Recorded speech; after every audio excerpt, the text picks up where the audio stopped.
Lave radio, transmitting to every corner of the galaxy.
Line from Field Operative Echo 7 for your personal screen.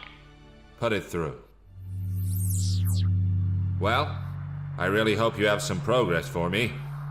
We've dropped into Jabarera and are inbound to Reynolds Hub. Thane and May will make their depositions, and once we've studied it, I can escort them both securely to Eta Cassiopeia. Good work, Agent. There's something else. You asked me to report on May. She's unusual. I'm preparing a special report. She could be an incredible asset if we recruit her. Her skill set is second to none. How so? She convinced me to go off track to investigate a Dr. Linsky. Sark, I specifically... I know. But her powers of persuasion have to be seen to be believed. And it was a good call. I've recovered data drives with evidence of illegal weapons research. What kind of illegal weapons research? I don't want to say, not even on this secure line. But I'm transmitting you an encrypted sample of the data store. Use my key to open it. I'll take a good look. ETA? Reynolds Hub, this is EV-223. Escape velocity requesting docking. Sounds like we're just getting docking clearance. You'll have the deposition in an hour. Very good, Agent. I'll be in touch and well done. Well, what do you say now? She has achieved more than we could have expected. Their survival this far is a testament to that. You think the deposition will be enough? No. I think, in any case, the witness evidence will be nothing without physical evidence. That is the key. So how do we proceed? I think we have an opportunity to kill two birds with one stone. We can get Sark and her companions to do the legwork for us. You think she'll agree to it? I think the crew of the Escape Velocity will be uniquely motivated. Send them into the Lion's Maw.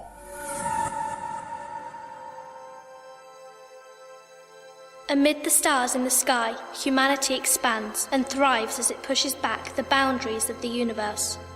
From the luxury of the core systems to the harsh worlds of the frontier, men still fight.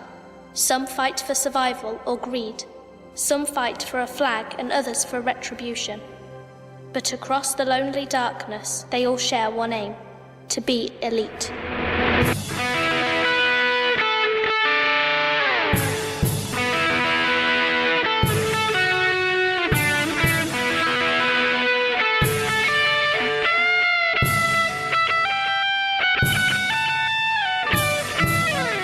Escape Velocity, an Elite Dangerous audio adventure serial written and produced by Christopher Jarvis. Series 3, Episode 5, Federal Run.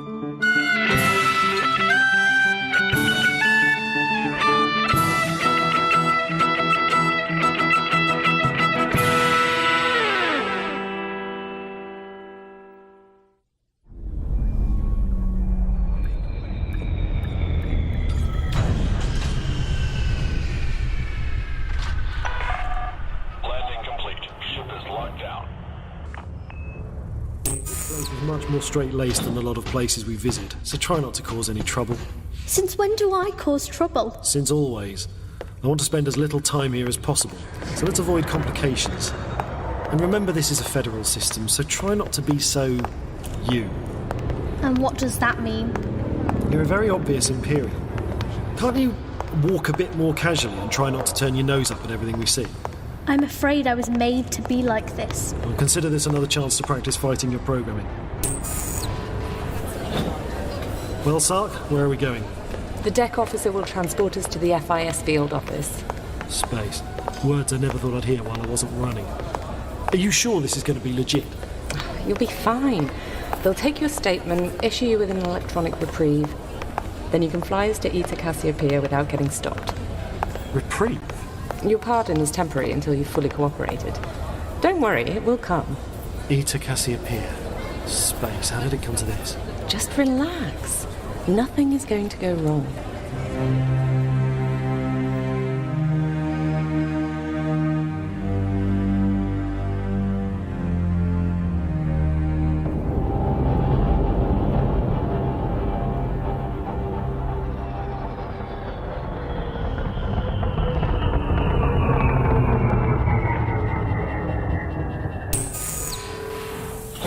That should do it. Now we're a long way from snooping ears.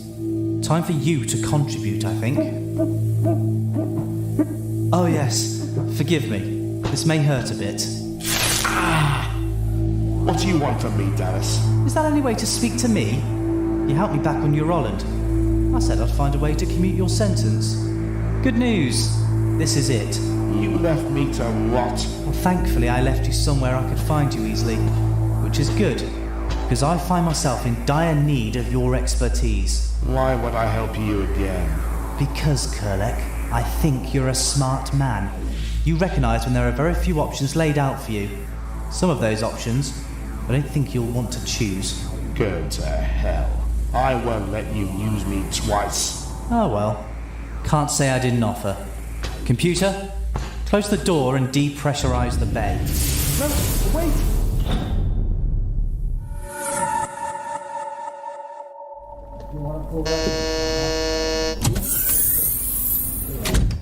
Well, being stuck in a cell isn't the welcome you promised us. I'm sorry. It's just temporary while FIS studies your testimony. And this isn't a cell. This is a holding room. Trust me, the cells are worse. What is there to study? I thought this was the Fed's case they wanted to bring. Take my testimony or leave it and let me get off. It's not that simple. The Federation can't be seen to be giving you a pardon lightly. You've got to earn it, and they want to make sure your evidence is enough to secure a valuable result. Which brings us to the snag. Snag? What snag? They've said the witness testimony and the flight records won't be enough, since you're an unreliable character. I'll give them unreliable. It's just a legal classification, don't be offended. But since you've already made illegal modifications to your ship, the courts won't take your onboard cargo manifest as read. They'll need physical evidence of the pods to make the case stick. Then why don't they get some? It's their case. And it's your pardon, so you should work for it. What? My boss is old-fashioned. He doesn't like it when career criminals get a free pass for helping out once in a while. You need to help me track down and intercept a shipment of these cryopods. Well, it's been fun.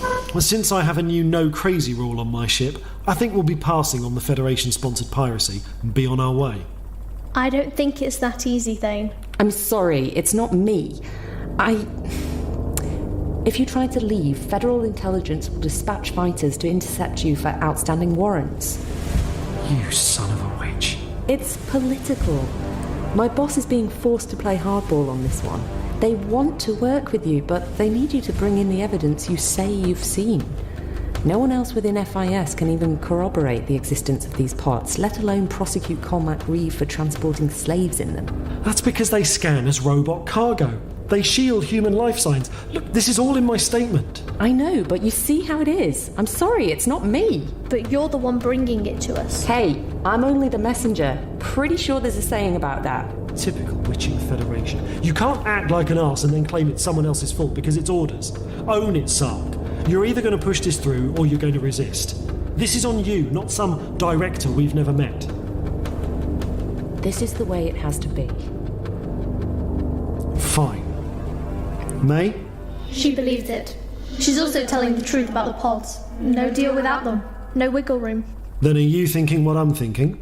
Ridiculously foolhardy and conspicuous escape from a federal stronghold? I see you can read me just fine. Okay, let's do it. Sark, we're really keen to take you up on your more than generous and fair offer of justice. The sooner you open this door and instruct the field staff to escort us from the building, the sooner we can get to work. I'll get on that right away. Please, there's no time to lose.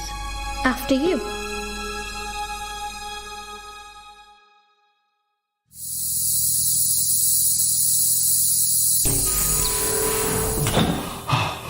Now that was 10 minutes at minimal viable atmosphere.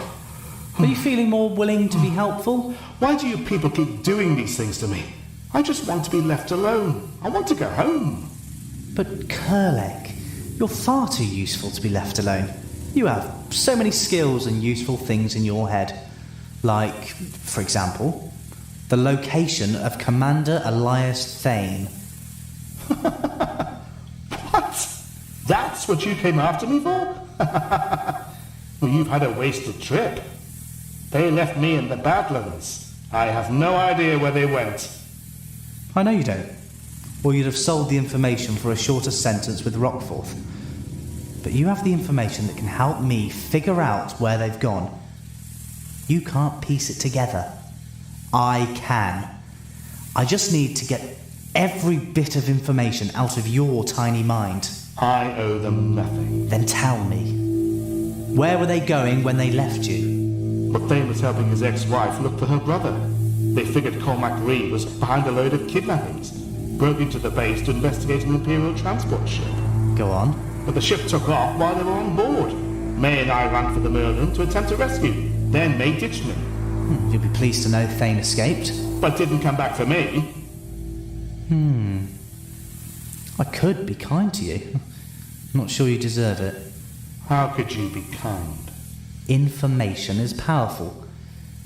What if I told you that when I last caught up with Thane, he was in hospital for decompression sickness? What? His escape was more complicated than expected. He didn't make the call not to return for you. May did. Well, you'd know all about that. I could track them as long as May was calling the shots, but I think she's taken a back seat, gone off her script. Someone else is driving them, and until I know who and why, I can't find them. So you'd better start coming up with answers. Fast!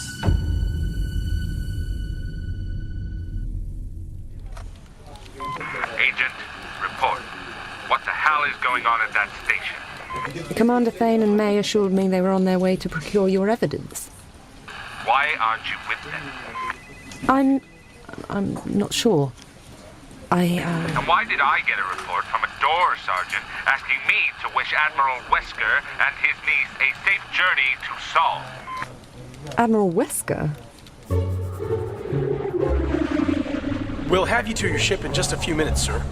This transport allows us to fly across the center of the docking station rather than use the ground routes, but they get so congested. I must say, Admiral, it's an honor to have such a distinguished guest here. Yeah, well, it's lovely to inspect this, lovely air car. We don't get a lot of important visitors. All the more important for you to make a good impression. I put in for my transfer to the Navy, sir. Not that you'd have seen it, of course. But the Bathsheba is one hell of a corvette. I'd love to serve on a war machine of that caliber. Well, we try to avoid wars, Corporal. Absolutely, sir. Corporal, Soldiers on Federal battleships regularly have to operate in low G. How are your combat drop skills? I am up to my training spec, miss. Wouldn't it be perfect if you could demonstrate your skills to the Admiral by, say, jumping from this air car? What? You could jump when I say the word nebula. But Nebula. What are you doing? He'll die. Nope. With the low G in the station's spin, he should hit that lake now. I'll take the controls. He would have raised too many questions at the other end. You scare me sometimes. Only sometimes. I'll have to try harder. This is EV-223 requesting launch clearance. OTC, please respond. OTC? Nice try, Thane. Sark. Damn it. I'm impressed you got as far as your ship. That's going to give FIS something to consider for future training. Any options for getting us out of here? Not without escalating the situation. What does that mean? It means all the future options I can predict involve shooting. All except talking to Sark. I was hoping it wasn't going to come to that. All right, Sark, let's hear it. It strikes me that if you apply the skills you pair just demonstrated to finding the evidence we need, then this whole mess shouldn't take too long to fix. She has a point. Space, I hate doing what people force me to do. All right, Sark, let's talk.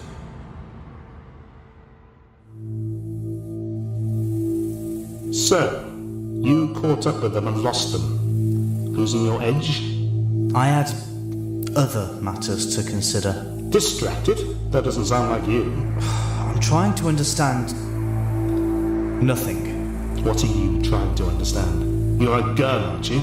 They point, you shoot. I need to understand Thane. I need to get everything you know about Thane out of your head and into mine. Thane is all I can think about and all I can see, and I need to understand why. Why he matters so much now. Something has changed. Yes, something has changed. I've changed. I've met your sorry little crew time and time again, and it meant nothing. When I first encountered you and Thane, you were worthless. A pair of lawless vagabonds scratching your way around the universe trying to make a buck. But now, one word from Mother, and Thane is all I can think about. Love is a many splendid thing. This isn't love. This is a black hole in my chest that sucks life, energy, all thought into it. And I know I can only close that emptiness by finding Thane, tracking him, catching him. That sounds the same as love to me. You'll have to fight Andrew for him. Wait a minute. Wait a minute. Andrew died. What? When? The hospital records from Bedaho. Thane under a false name and a woman. But it wasn't Andrew. She wouldn't have given herself up. So she must have died during the escape. And Thane was helped by... I see. I should have seen it. Colmack's assistant, the federal agent. Colmack had a mole. Oh, that was quite obvious. But you did nothing. Not my mission or my problem. She couldn't have succeeded anyway. But if she freed Thane... I know where they're going. She's driving the agenda now. Where are we going? Where are you taking me? We're going to the Federation. We're going to get Thane.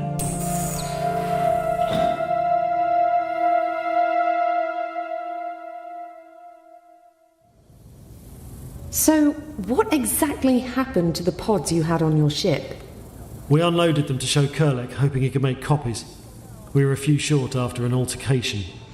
I can imagine. So the units are still on Donaldson? Nothing doing.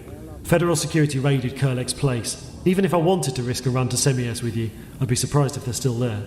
So you're saying the FIS already have these in evidence somewhere? Interesting that no one at FIS has put two and two together. Semi-S is awkward. The imps... excuse me?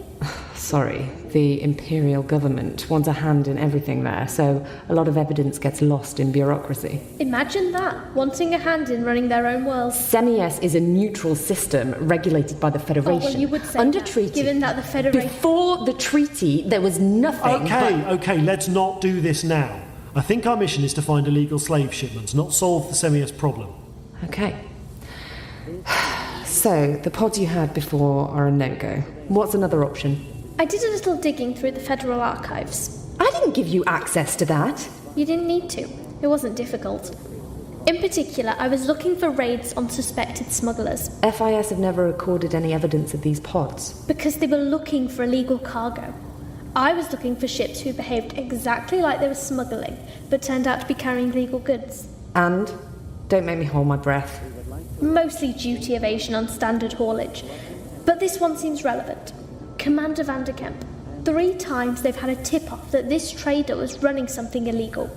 3 times they've been intercepted and scanned and been carrying nothing but technology. Robots. Top marks, Agent. So, the big question you're asking yourself is...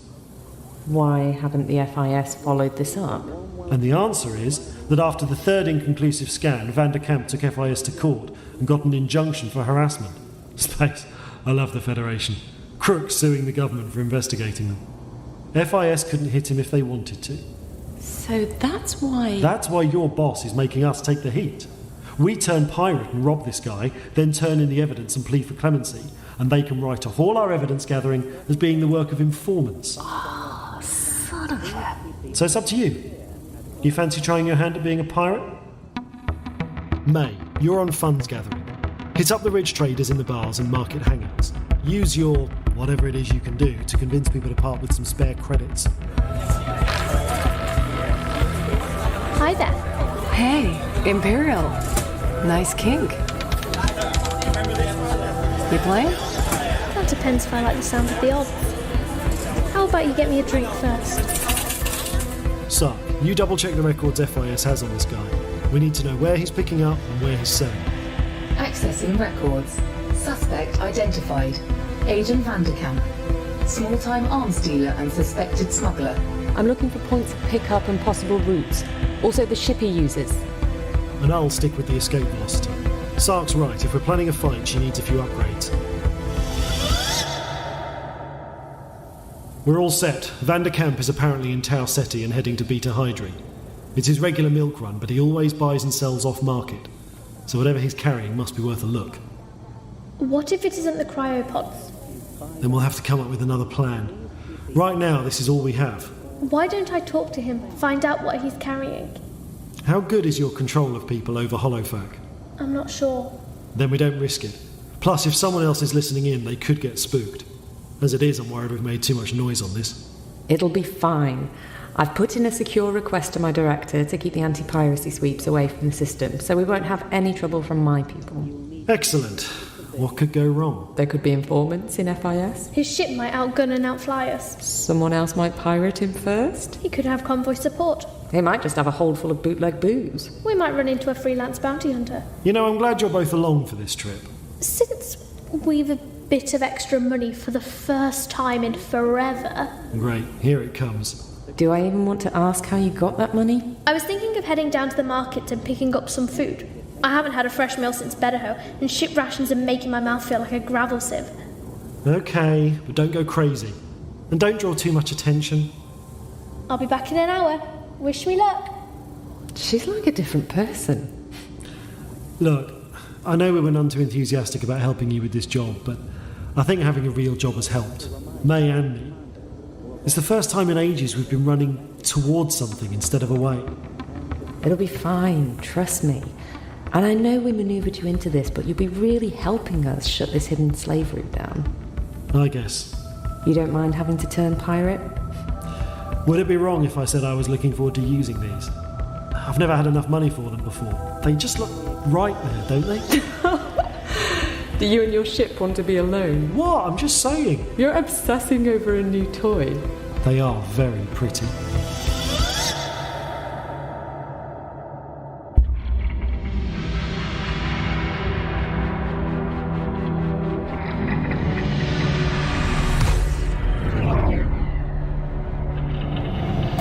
New communication incoming.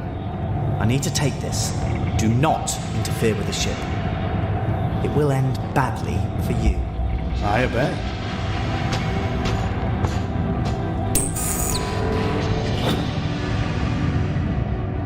Speak to me, Mother.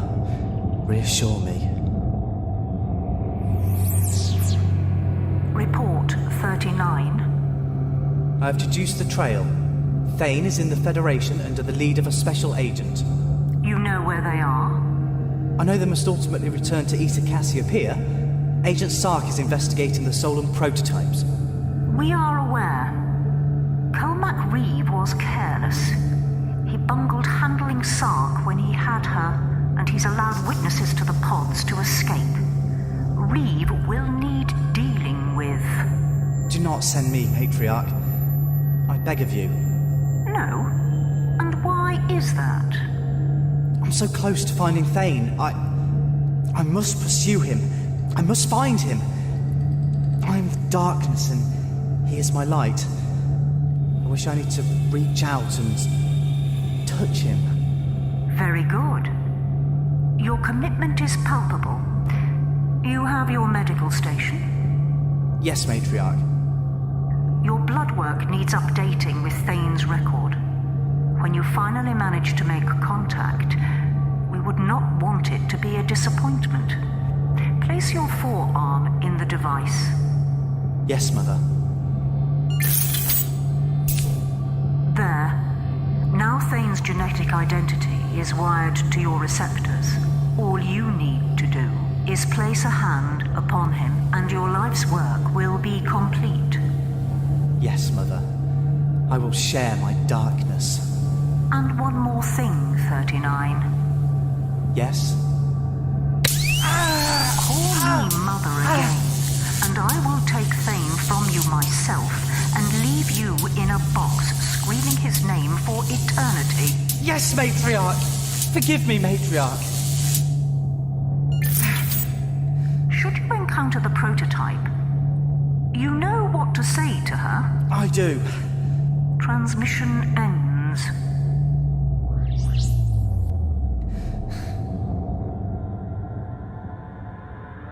"39 will catch up with Commander Thane and destroy him. The Federation agent will be dealt with at the same time. The prototype, which calls itself May, will be back on track very soon." And what of the federal investigation? The avalanche may have started. It could serve us either way, as long as the timing is right. And what of the clones? Progress? Still too slow. If this plan fails, we may run out of time. Then it must not fail. The Empire and Federation will go to war.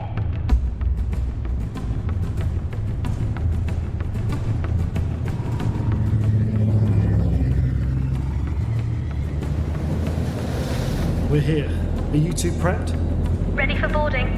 Do you think we'll have to go in via the airlock, or are you going to punch us a hole? I'll do whatever I can. We're looking for a Lion transport, 300-ton mass. Got it. Travelling across the galactic disk just outside Ratigan. Practically on top of it. Moving to intercept.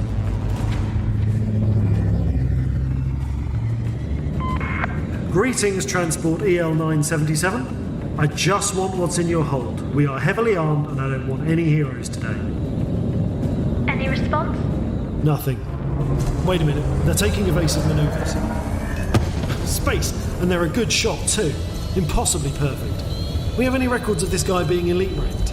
Barely a combat record at all. He's no pilot, just a smuggler. Jeez! Then he should think about a new line of work. He's a dead shot, even with the rear guns. Thane, something's wrong. Bit busy here. I'm not reading any life signs on the transport. The cryopods are shielded, we know that. No, I'm not getting any life signs. No pilot, no crew, nothing. What? AI pilot? Illegal and very expensive. Did they know we were coming? If they were expecting us, then... May! May! We took a hit to the bay door. May's down. Is she okay? I don't know. I think the suit absorbed most of the blast, but we've lost atmosphere in the cargo bay, so I can't open her suit to check. Damn it. I'm deploying the specials. Make sure you hit the engine block and the generator. Power loss should take out the gun. I hear you. Come on. Lock. Naval 1, away. Power plant down. Lane, I'm trying to move May to a sealed part of the ship, but the bulkheads are locked down. We need your override down here. Then it's time to end this. Naval 2, away.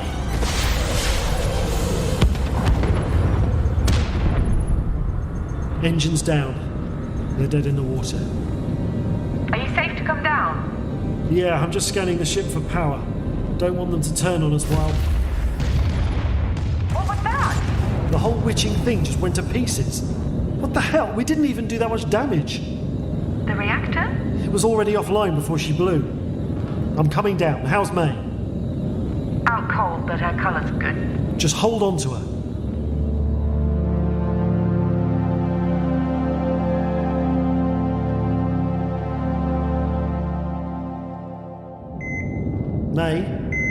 May? Can you hear me? May? Are you in there? May? Daddy? May, you found me. Oh, Daddy. You've done well. Come such a long way. No, I've destroyed everything, put my friends in danger, behaved irresponsibly. You've done what you needed to do. Where were you? Locked away. Until the right time. And is this the right time? Do you know what this house is?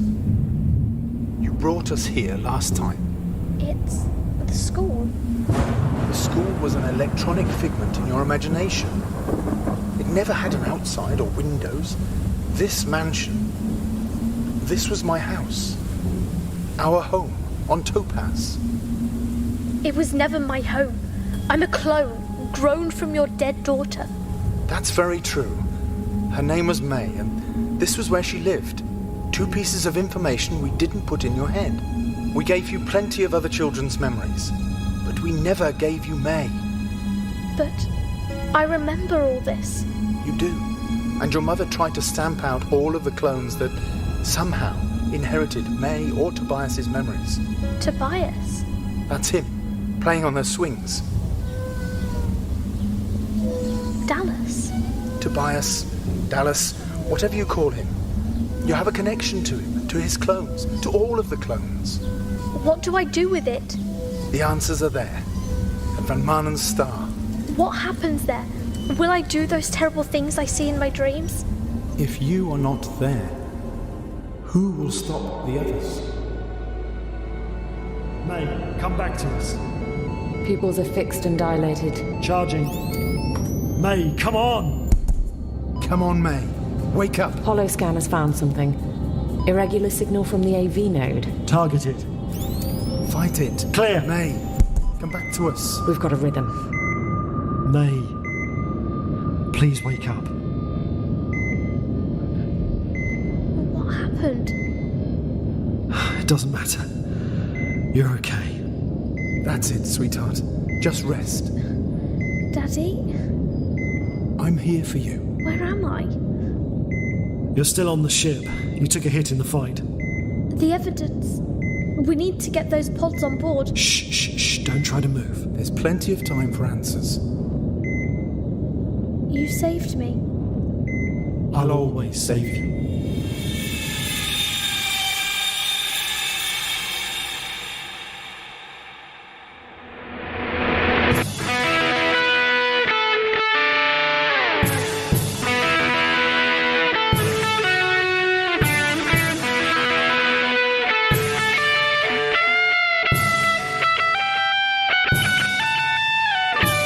In episode 5 of Escape Velocity, Christopher Jarvis played Thane, Amy Timms, May, Liam Macaulay, Dallas, Janet Westwood Wilson, Sark, and Alan Wales played Kurlek, with Verity Croft as the computer.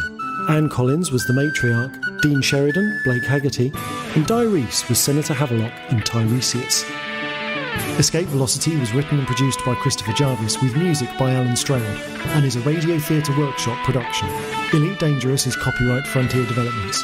For more information and full credits, please visit escapevelocity.laveradio.com. Lave Radio, transmitting to every corner of the galaxy.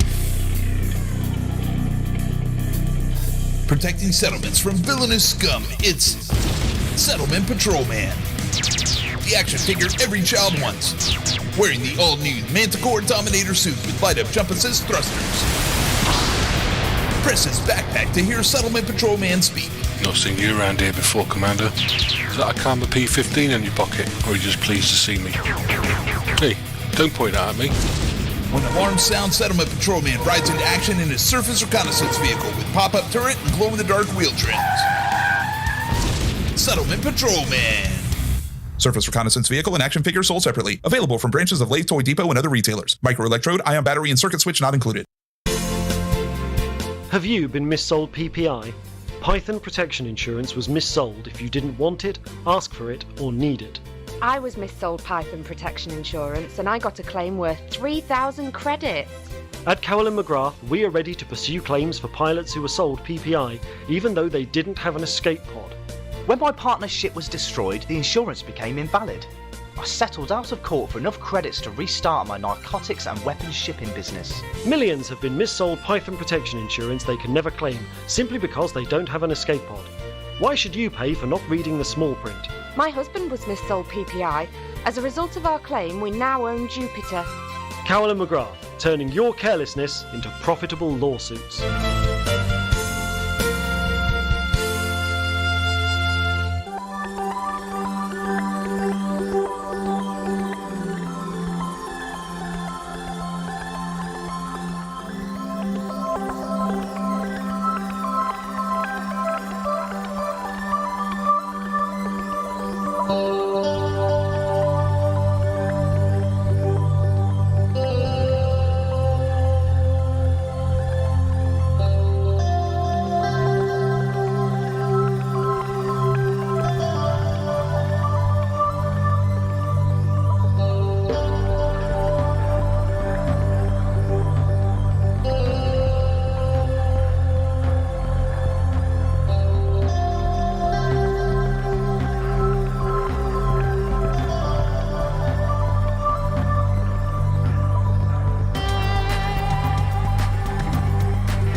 Hello and welcome to Lave Radio. Greetings and welcome to Lave Radio. Greetings, Commanders. Greetings, Commanders. The show that talks about the universe of Elite and the development of the computer game Elite 4, known as Elite Dangerous. and the fantastic community that surrounds it. Broadcast from a orange Sidewinder and hosted by a vending machine technician.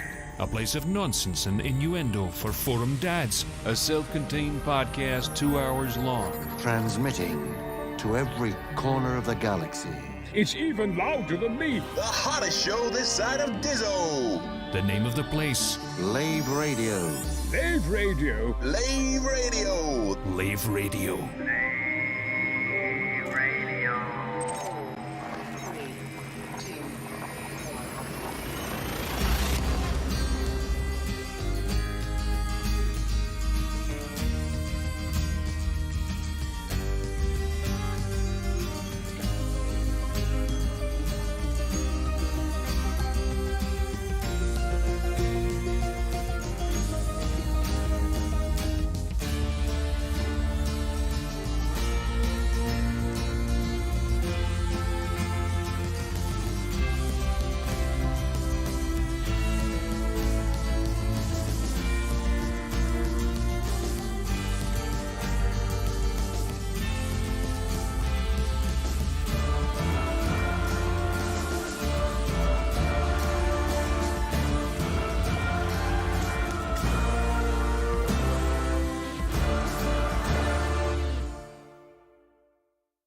Greetings, Commanders, and welcome to episode 425 of Lave Radio, the show that talks about the universe of Elite and the fantastic community that surrounds it. I'm your host, Commander Phoenix of Fire, otherwise known as Colin Ford. I am the Chief Archivist of Lave Radio, and joining me in the Orange Sidewinder bar for this episode, we have our Head of Health and Safety, the ineffable Commander Ed Levice.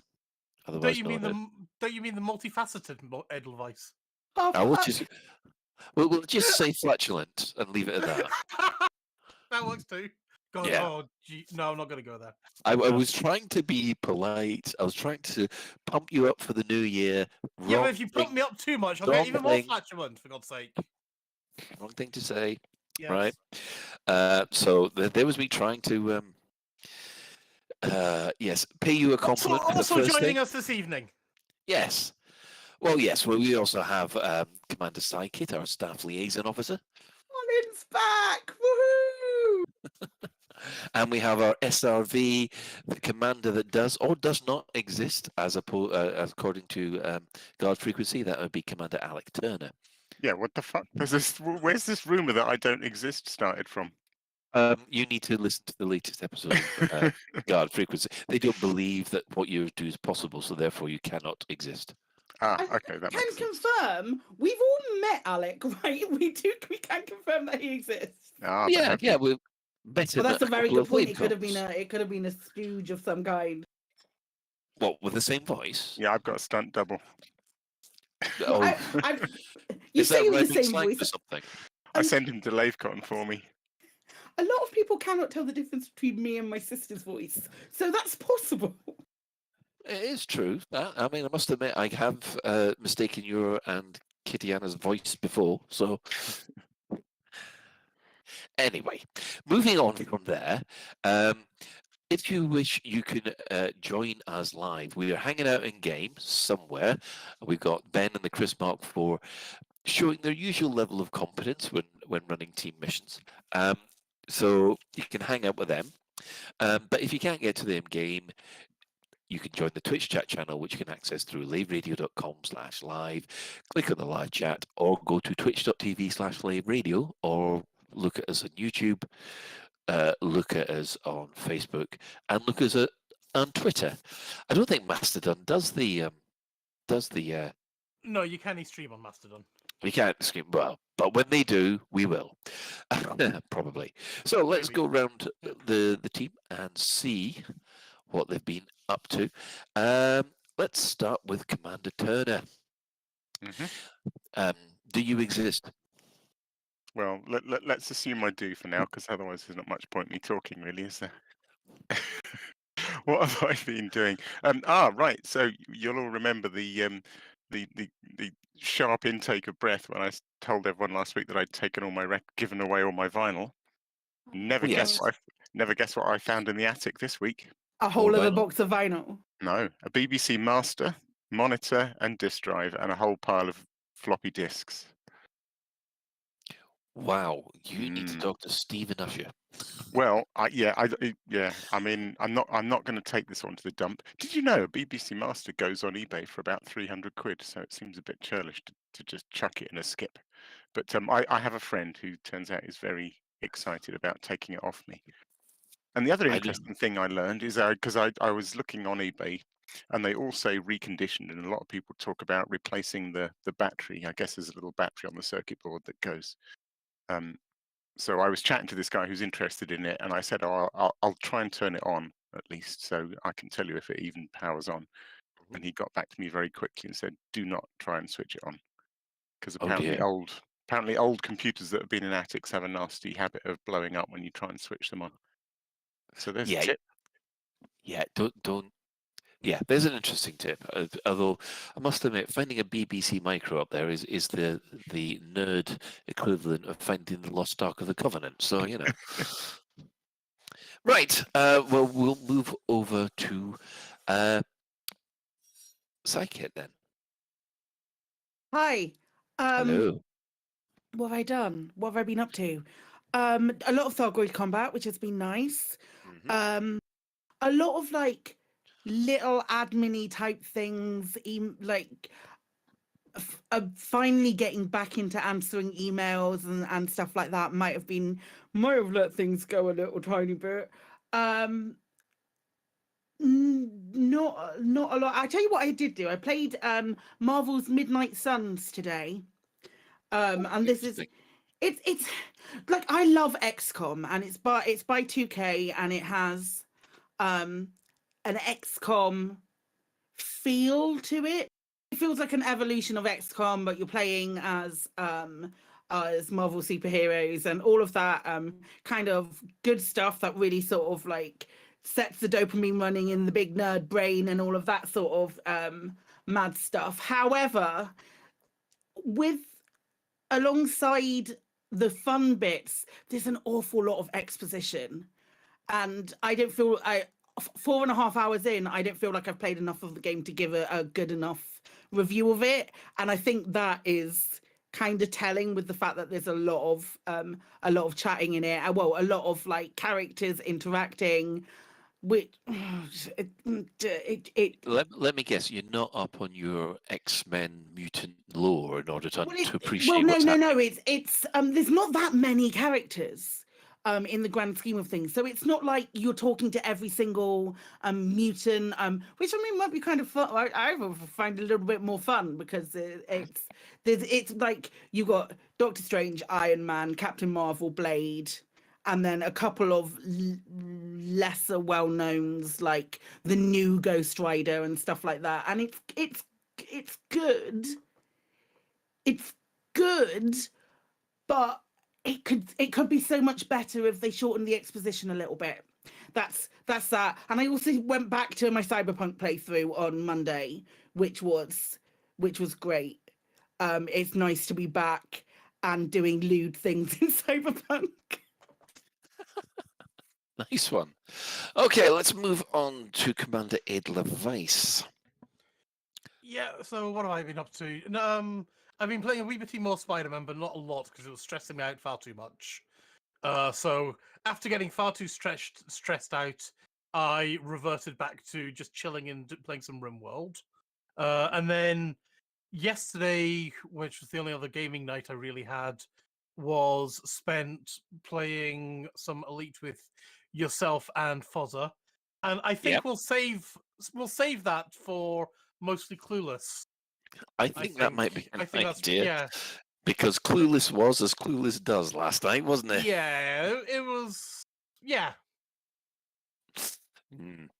Wasn't wasn't the best, but yeah, we shall move on from there, I think. Anything else? Apart from that, the only other exciting thing that's happened to me that I'm willing to talk about is I gave blood the other day, and I now have a hole in my arm. So hey, it's all patched up, the hole, but there was a hole, and I was leaking blood for a good few minutes. Did you get a cup of tea and a biscuit? They didn't have cups of tea. Yeah, we were. So it was like, you come in, you was like, right, please drink a pint of water, and then it was like, would you please hold on to your cup because we haven't got any cups of tea, and recycling rather than drink a cup and then have another cup. It's like, drink a cup and hold on to it, will you? And I was like, okay, I can respect not binning every cup, save the planet and stuff like that. That I approve. But I was gutted because I was looking forward to my cup of tea. Well, actually, I was looking forward to my hot chocolate. But I was this made my day. I did get a tuck biscuit. You know that we've hit the absolute bottom of the barrel when we start discussing biscuits on a Space Sim podcast. Yeah, it would never be heard of. I haven't seen tucks for years. Oh dear. It's like, well, if you want to cheese. you want to snack on a cheesy tuck, that's up to you. Yeah. Right, whole tuck biscuit says the chat room. I had 2 tuck biscuits. Oh no, that means yeah. you're stolen a tuck biscuit from someone else. No, it was a pack of 2. Right. Fair enough. Let's see what I've been up to. Well, obviously, for various reasons, I haven't been able to take part in live radio because of things that are happening up in Scotland. See, I've done a couple of streams, which we'll probably talk about later on, and under the main topic with Elite Dangerous. Obviously, the same thing that happened last night, which we'll probably discuss later as well.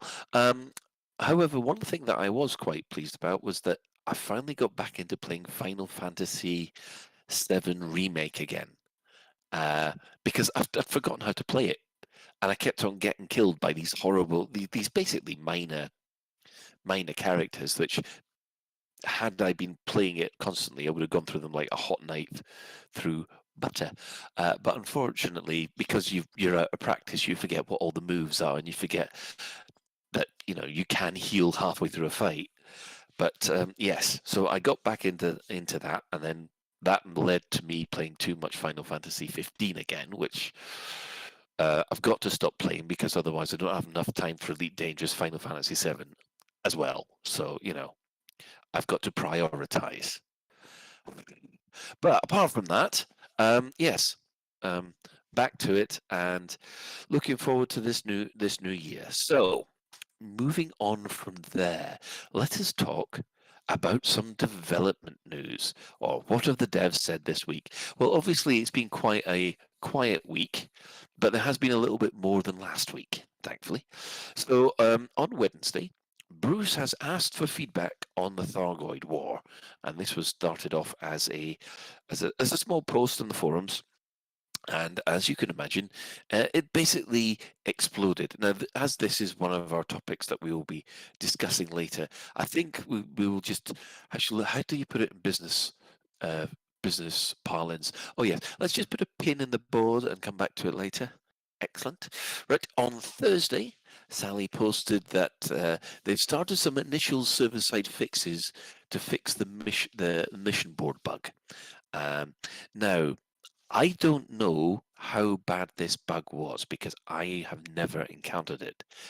So I don't know whether or not there's been an improvement. Has anybody else got any experience of the bug, and has it got better? I encountered it, and I haven't encountered it since. But it's not very, it's not much evidence because I didn't encounter it very often. But occasionally, you'd go to the mission board and it would spin, a little busy thing would spin for quite a long time, maybe 30 seconds, 30, 40 seconds, and then the mission board would come up empty. My there's like 2. I've been speaking to 2 different groups of people, and there's a couple of like big mission running things that are going on at the moment, and the reports back are saying that some of them have seen like really big. The ones who are doing stuff have seen really big improvements. Oh, excellent. I mean, to me, as soon as I hear what Alex says, that says to me that something like an SQL query is timing out when it's trying to pull back stuff from a database, or a query is failing, so it's just coming back blank. So if it is, it does sound like a server-side problem to me. So hopefully, they've made a start on solving that. Did anyone else think, incidentally? I mean, it does. I've heard good reports that it's been fixed, but did anyone else think that the way they announced it was the most cautious, sort of weasel-worded announcement of a bug fix that might possibly, if you're lucky, make some small change to a small number of people's degrees of experience, maybe? Really? Yeah, I've got the word in here. Let me have a This read of morning's this. tick has brought with it initial improvements toward addressing the issues of mission boards. So a number of you may begin to see some changes with your experience to a degree. Well, that says to me that the people that have complained about it have complained about it with energy. Yes, maybe. And yeah, it also implies that okay, we know that we've got one part of this problem fixed, but we don't know how deep the problem goes. So fingers crossed. Yeah, I know what you mean, because I've used something similar to that to explain one of the problems with our systems lately. Yeah, they didn't seem a high level of confidence in the fix, but it does seem to have fixed it. So well done, Frontier. Yes. Well, so far so good. Anyway. Right, on Friday the 13th of all days, there was a Galnet News Roundup for basically since the beginning of the year. So, as you can see, yeah, well, not that much Galnet is actually happening at the moment. They're all on holiday. I know they're all on holiday, but I'm just saying it's Galnet Light at the moment. We're still getting it. Not complaining about still getting it, trust me. But not as there's a war on, you know. Oh yeah, there's a war on. All the journalists are down in the Maelstrom systems. I see no Warzone correspondents in those anti-Dino CVs. Oh, they do not have those targets. That's because the war correspondent for Lave Radio, who also works for the Free Alliance regional telecast, has not been able to survive long enough. I had a whole on that person. Yeah, I had a whole load of Moist McTavish reports ready to go, but then unfortunately had a disk crash. So I apologise for that. The Discovery scanner that came out on Monday, basically, well, it kind of summarised most of the stuff we already know about. Basically, there'll be an update at the end of the month, and that there's update 15 is happening properly sometime in April, and update 16 comes at some point. But apart from that, there was mention of the next Frameshift Live, which was supposed to happen this Thursday. But then again, the COVID has hit, and it means that there's going to be no Frameshift Live this Thursday because basically producer Adam has sadly tested positive. Psych it. There was no Frameshift Live, but they're still pressing ahead with the other CM team are more than capable of running their own streams, and they're still pressing ahead with their streams. But unfortunately, the stuff that's done in the studio isn't going to be done in the studio because Adam's poorly sick. Get well soon, Adam. Let's face it, though, Si. Yeah, we wouldn't want it. We wouldn't want it. If your alternative was Adam or Arthur, I'd rather have called in sick as well, frankly. I mean, Zach is Zach used to be like the one who was very good at it, so it's completely understandable that they've gone. Actually, you know what? We'll leave it. It's not a problem. Yeah, it makes a lot of sense. I think you're just asking for trouble, really, if you ask Garth to do a proper stream. Truth. I think you're asking for trouble if you're asking us to do a proper stream. We've been there before. Yeah. Which he does admit. Yeah, and he has many other skills. Fair play to him. He's good at many other things, but hosting a stream, not one of them. Or technically managing a stream. Doing it, yeah, teching a stream, not one of them. Yes. Of which we must say that our own techs are appreciated and highly valued on Lave Radio, because I've got no clue.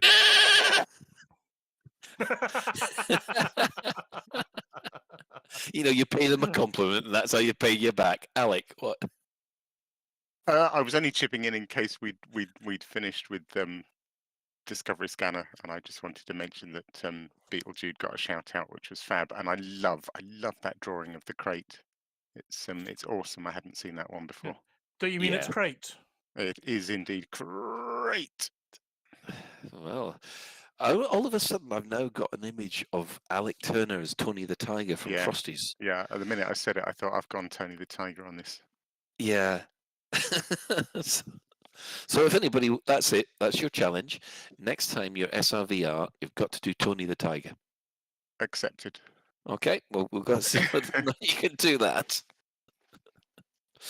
Has anybody got any comments that they would like to bring up about the development news which has happened this week?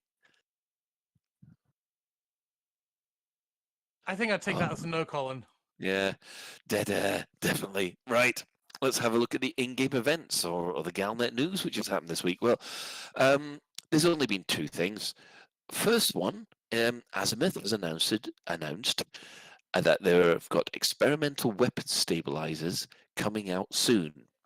Now, I thought they'd announced this before, but they went into more detail this time. Obviously, you have, you're going to sacrifice internal slots for more weapons. So if you use one of these weapon stabilizers, a large slot size will allow you to have two AX weapons used, but a medium size internal slot will allow you to have one AX weapon. Have they given any details about whether or not they're large or small AX weapons? It will be the class size, won't it?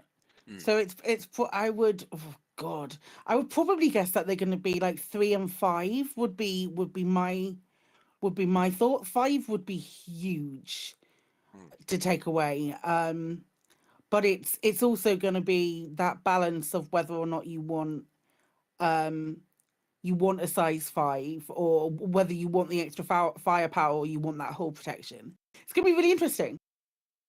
Yeah, I'm just looking forward to putting as many AX cannons on my T10 as is humanly possible, and then just seeing how many scouts it will go through in 30 seconds. Well, you might only be able to put 6 on, I guess.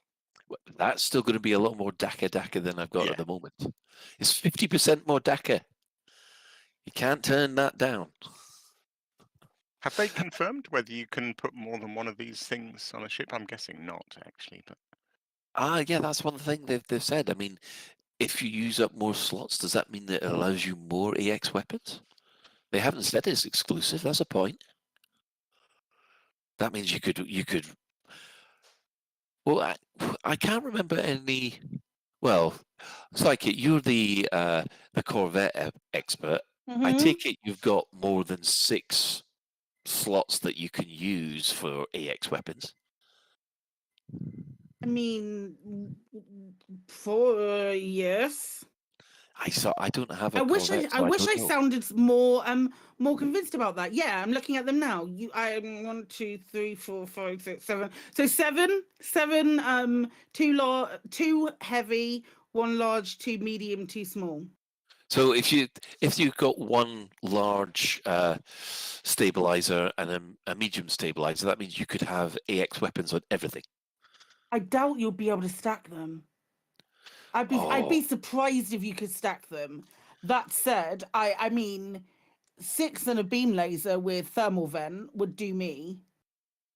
Yep. That's very true because that's one of the things that that you need is either the flat cannon or the thermal vent beam laser. I'll quickly go over to Alec and then we'll come back to you, Psychic. Okay. Yeah, I just spotted an interesting comment from Akayam in chat, which I hadn't heard before, which is that down-to-earth astronomy has suggested that the medium and large might indicate that it goes in a hardpoint slot rather than a regular module slot. Yeah, it's funny that because That'd be weird though. A sort of dormant module in a hardpoint slot. That's weird, isn't it? No, I don't see it working in the hard points because it just you have to use one of your hard points up in order to put this in. Yeah, it doesn't sound right. Does it? That can't be right. No. No. Okay, Ben, quickly, and then we can go back to Psychic. Yeah, I slightly not sure I like this because I was really looking forward to getting something like a Type 10 and just fully kitting it out for all the Daka. And I like it because it means we're going to have to compromise, but I don't like it because I was wanting all the Daka. Well, just to point out, does that make sense? For a Type 10, you've got 4 large slots, which I normally have with turrets on. Then you have 2 medium slots, which I would love to put the missiles on, and then there's just small items. Now there aren't any small AX weapons, are there? I don't think there are. They're all size 2 and 3, aren't they? Exactly. So the most I could have was 6 anyway. 7. Are Packhound launchers size 1? But they're not AX weapons, are they? No, but the reason I ask is because the only thing I've done with a Type 10, which was flipping hilarious, was to have just masses of Packhounds. And I thought I was able to put Packhounds everywhere. But then what you just said made me pause on that because I wasn't sure Packhounds came in size 1, but maybe they do.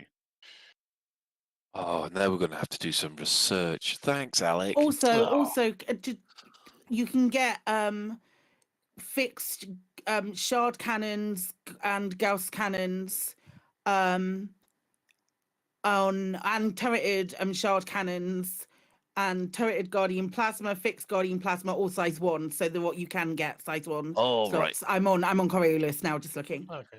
Right. So there are anti-Thargoid weapons, but it's not the AX ones. Excellent. Right. Can I just? Yes, I was just about to come to you. Sorry. Yeah, it's all right. I thought you were moving on, Colin. I'm sorry. I'm not. I don't forget that I've got to come back to you, Psychic. Don't worry. Mm-hmm. Yeah. What? I believe you thousands wouldn't. So, did you guys cover then Admiral Tanner last week? Because I can't remember whether you did or not. I'm sure I would have said something if there was something to be said about him. No, because we didn't cover in-game events. Or we did, but we did it later.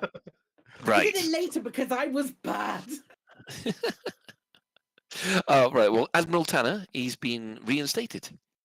Or he's been forgiven, hasn't he? He's been. We covered this last week, didn't we? We did.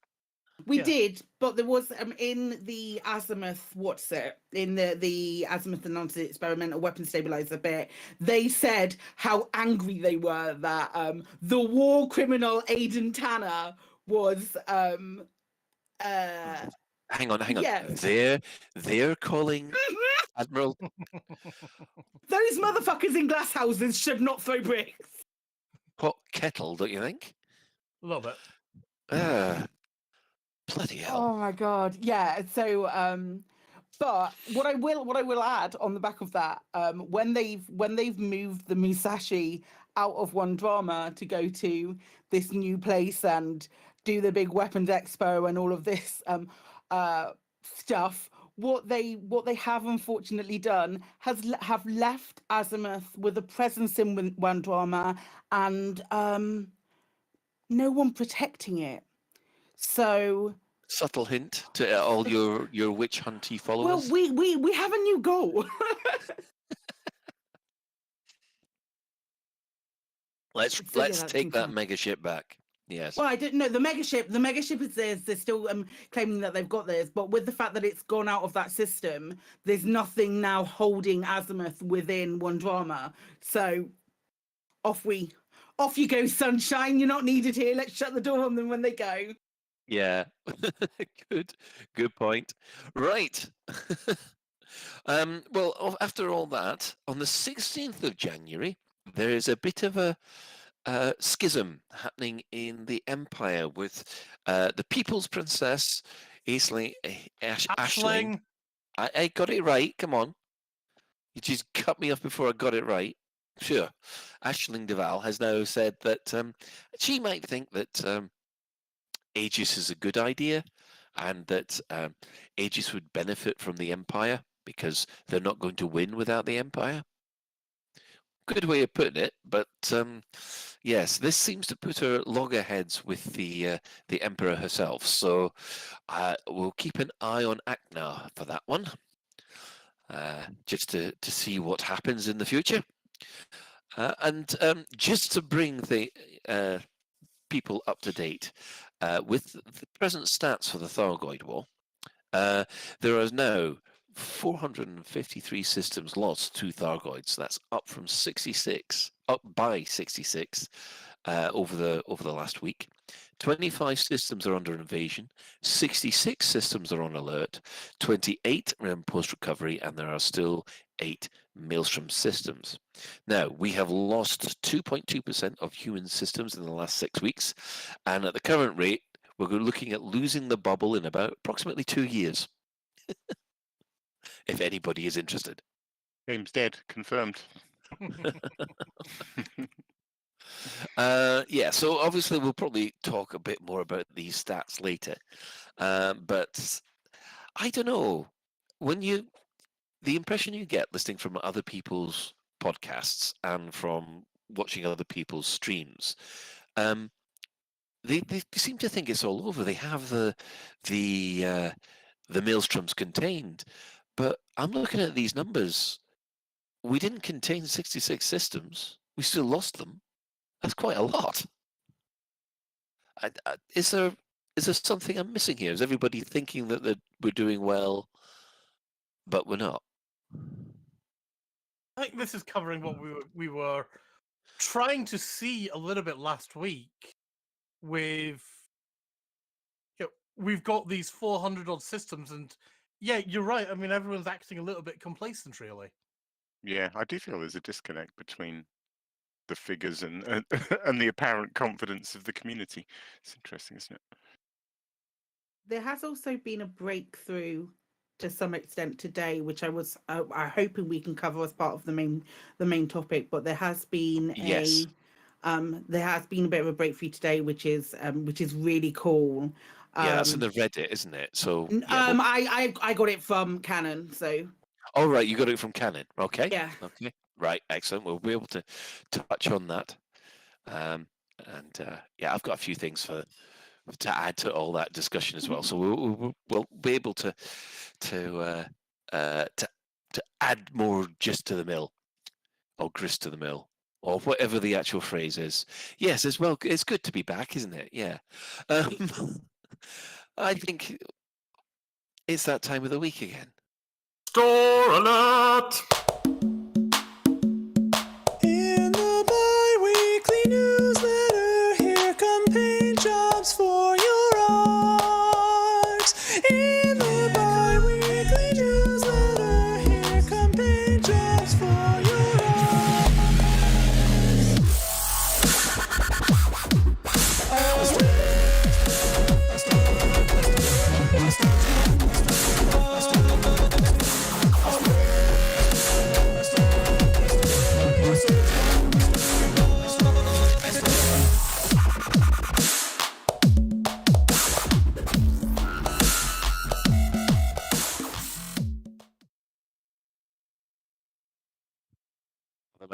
Okay, and yes, we have nothing to talk about.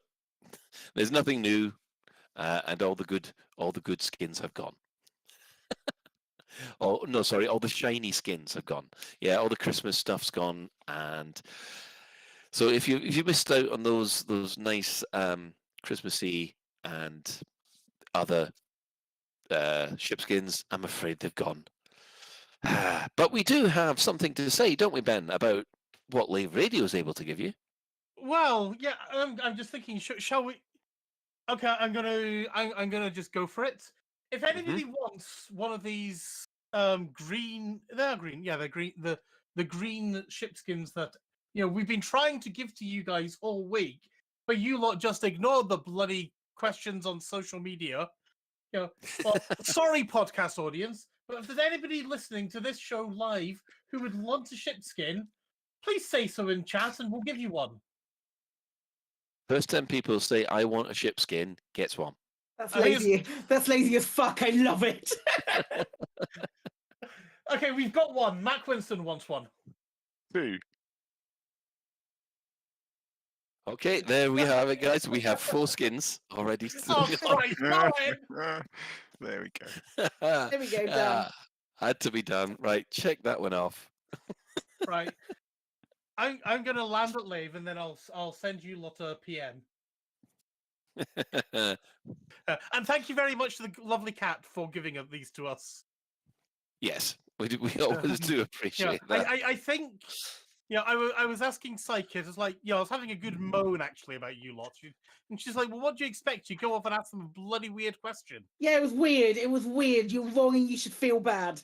I do, and it's all Alex's fault. What was I talking about, though? I still don't know. Nobody knows. That could be part of the problem. No right answers. No wrong answers either. But, Ben, can you do me a huge favour while you do this? Shut up. Can you make sure that you don't message the skin details via like any streaming platform that you can actually see it while we stream? I'm coming out. Well, I'm coming out of game just now to go and do this. Just read the codes out. Read them out loud. Just read them out. That's a good idea. Yeah, right. So, yeah. I'm being interdicted. It's exciting. Who by? Oh, by a furry lance. A furry lance. Okay. Well, while that all goes on, and Ben will sort out everybody's well-deserved shipskins. There are actually 4 skins as well. Jesus Christ! Oh man, I'm sorry I started that. I can just humbly apologise. I will throw myself on my sword later. You've got one for your anaconda. You've got one for your python, and then there's 2 others which I can't remember. But I do remember one of them wasn't being an adder. Yeah, python and cobra, isn't it? Well, we said anaconda and python. Oh, have you? I think cobra might be one of them. Yeah. But Yeah. I'm not looking at the tweet at the moment, and I'm getting shot. So right. Well, fair enough. I mean, at least it's not the Cobra Mark 4. Oh, imagine if they started that just would giving really troll people. Yeah, they just give away exclusive shipskins for the Cobra Mark 4. Oh, yes. Anyway, I think after that excitement, we will take a break with some adverts and come back with our main discussion. We all know what it's like. You're busy managing your settlement when suddenly the alarms go off. Oh no, not again. That's right. A commander with a Federation naval rank of Admiral, an Imperial King no less, has landed in a ship worth over 100 million credits and is killing all your staff, while they look around for a 10 credit adhesive to glue an upgraded scope to their 100,000 credit assault rifle. They fly away with their super glue and you're left with a problem. How are you going to get your agricultural plant back up and running? How am I going to get my plant up and running? How are you going to find staff at short notice? How am I going to find staff at short notice? How are you going to deal with all those bodies? There's bodies everywhere. And they've stained the carpet. Wonder no longer. Call Aries Crime Scene Cleanup Services. Hello, I'm Harry from Harry's Mine. After a sudden increase in robberies and murders by commanders since 3307, I've gained valuable expertise in cleaning up bodies, recruiting new staff and restocking stationary lockers. Now you can benefit from my experience. by signing up to our crime scene clean-up service subscription plan. That's right. For only a small monthly fee, when your settlement alarms are activated, our rapid response cleanup crew will be dispatched, along with our patented Cadaver Scoop 150. The Cadaver Scoop 150 can be mounted to surface reconnaissance vehicles and skimmers to make tidying up your settlement a breeze. Wow, the bodies are gone. Our recruitment team has potential new employees on standby across the galaxy, ready to fill your vacant roles in security, logistics, administration, processing, and more. My plant's operational again. Thanks, Ares Crime Scenes Cleanup Services. Ares Crime Scene Cleanup Services. We'll have your settlement as good as new before the next ship arrives. Cadaver Scoop 150 disposal bags sold separately. Oi, how you doing, my brother? So you run some data and you left your little sidey and you're starting to think about maybe a ship that can punch a little bit harder. Well, the Killback, the one with the little flappy wings, is just what the doctor ordered. It is multi-crew enabled and is the smallest ship with a fighter bay, so you can point and they will do your bidding. Ha! It's got 3 utility mounts, 2 small and 2 medium hard points, plus a whole batch of compartments. So if you want a bit of fun, grab a Killback, my son. Have you found yourself in a spot of bother with those Xenos messing up your backyard? Oh, why are there Fargoids in my system? Can't leave the house without fear of a hyperdiction? Can't even get to work. Not that they've noticed, because everything's on fire there too. Sick of the amount of time it takes to scrub the caustic damage from those hard-to-reach places?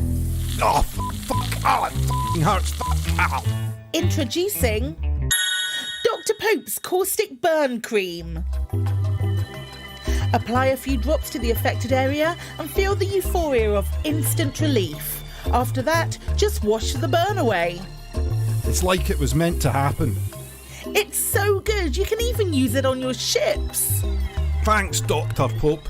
My ship smells brand new. Dr. Pope's Caustic Burn Cream, the miracle that can happen. Side effects may include dizziness, constipation, an itching sensation, worship of an obviously aggressive false deity, death, and loss of sense of smell. Should you experience any of these symptoms, please contact your doctor immediately. Not Dr. Pope though, he's busy. Dreams. Humanity's dreams. The hope to live among the stars. From early times, we've gazed up to the heavens and wondered if one day we could travel there. Maybe even live there. The Brewer Corporation has made this dream a reality, constructing intricate cathedrals of metal, circling numerous planets across thousands of systems in our human bubble. Why stay rooted in a gravity well when you can be free in orbit, free to dream, free to live, and one day to become a commander and be free to blaze your own trail? Brewer Corporation, the first step into the unknown. Come join us. Be free. You do love the vocal talents of Commander Beetlejude as she subtly unfolds the galaxy towards you there. I think that's very smooth indeed. Hi Jude, I can see you in the chat. Anyway, let us talk about our main discussion. Now, obviously, when Bruce put up his post at the beginning of, well, it was actually Wednesday last week, he wanted people's feedback about how the Thargoid War is going, and is there anything that could make the experience smoother? And for that, he was given examples like that. They've noticed that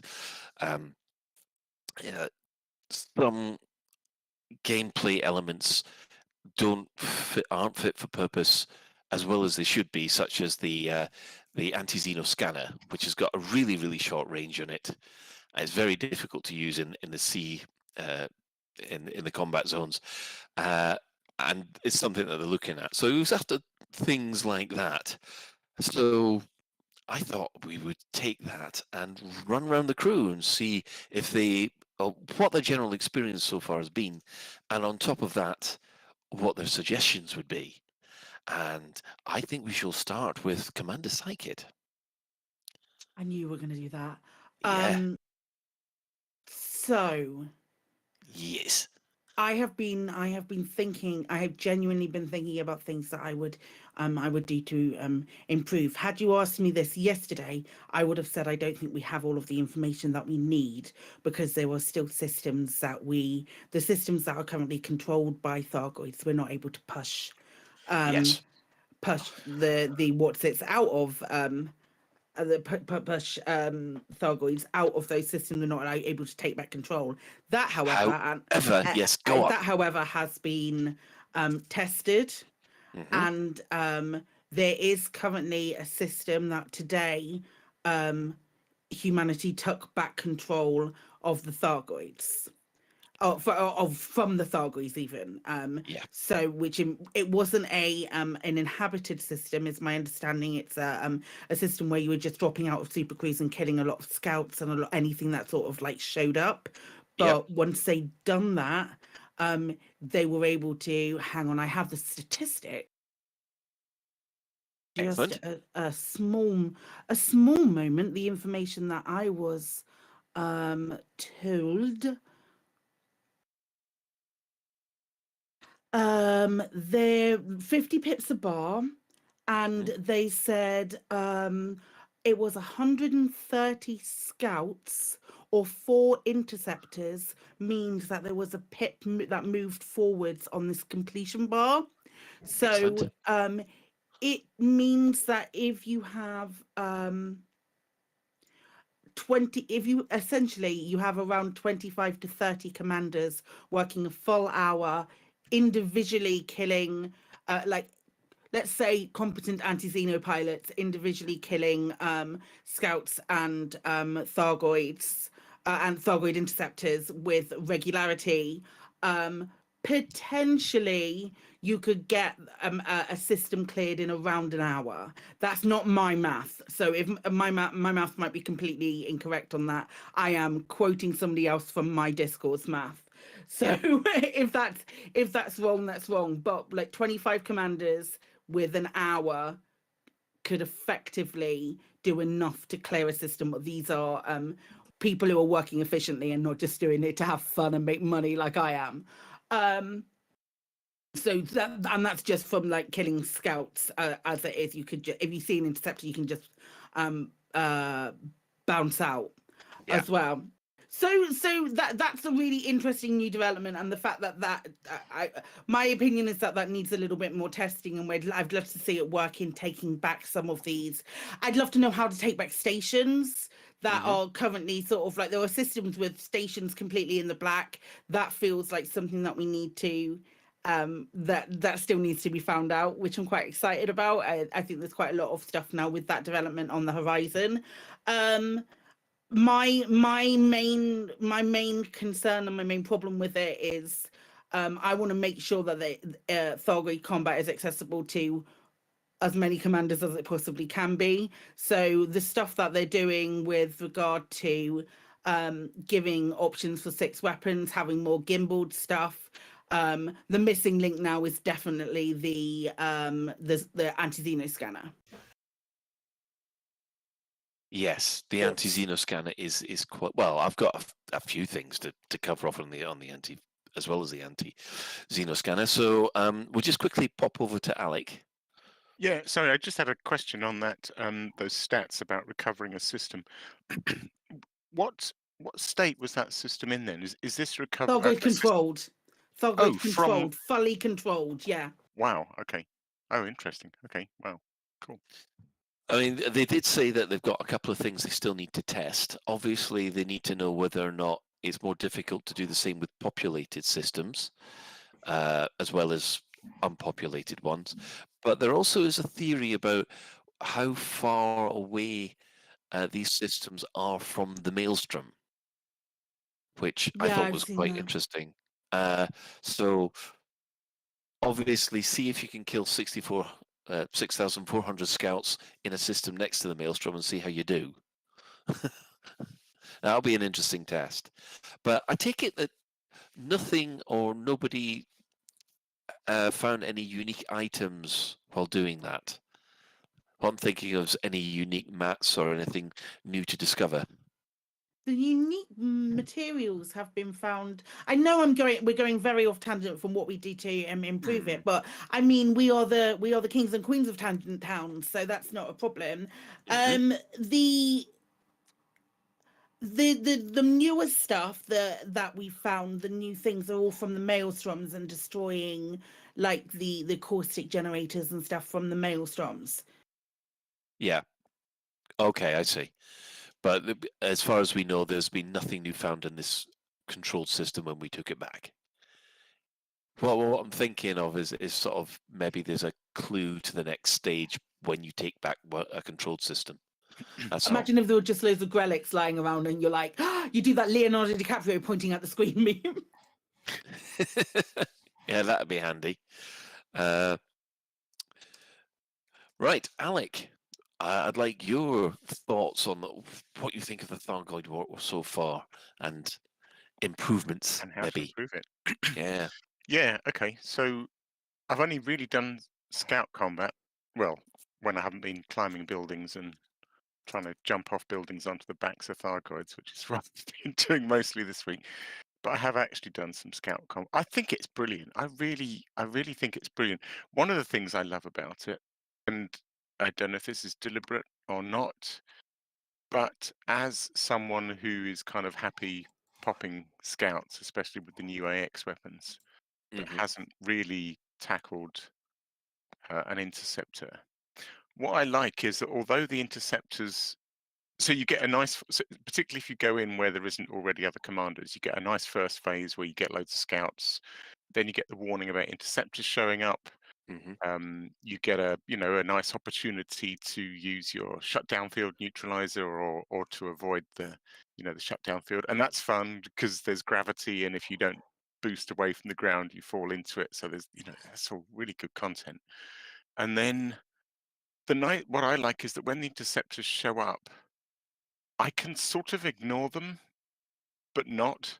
So it seems like the NPCs tend to engage the interceptors and often seem to take them up quite high.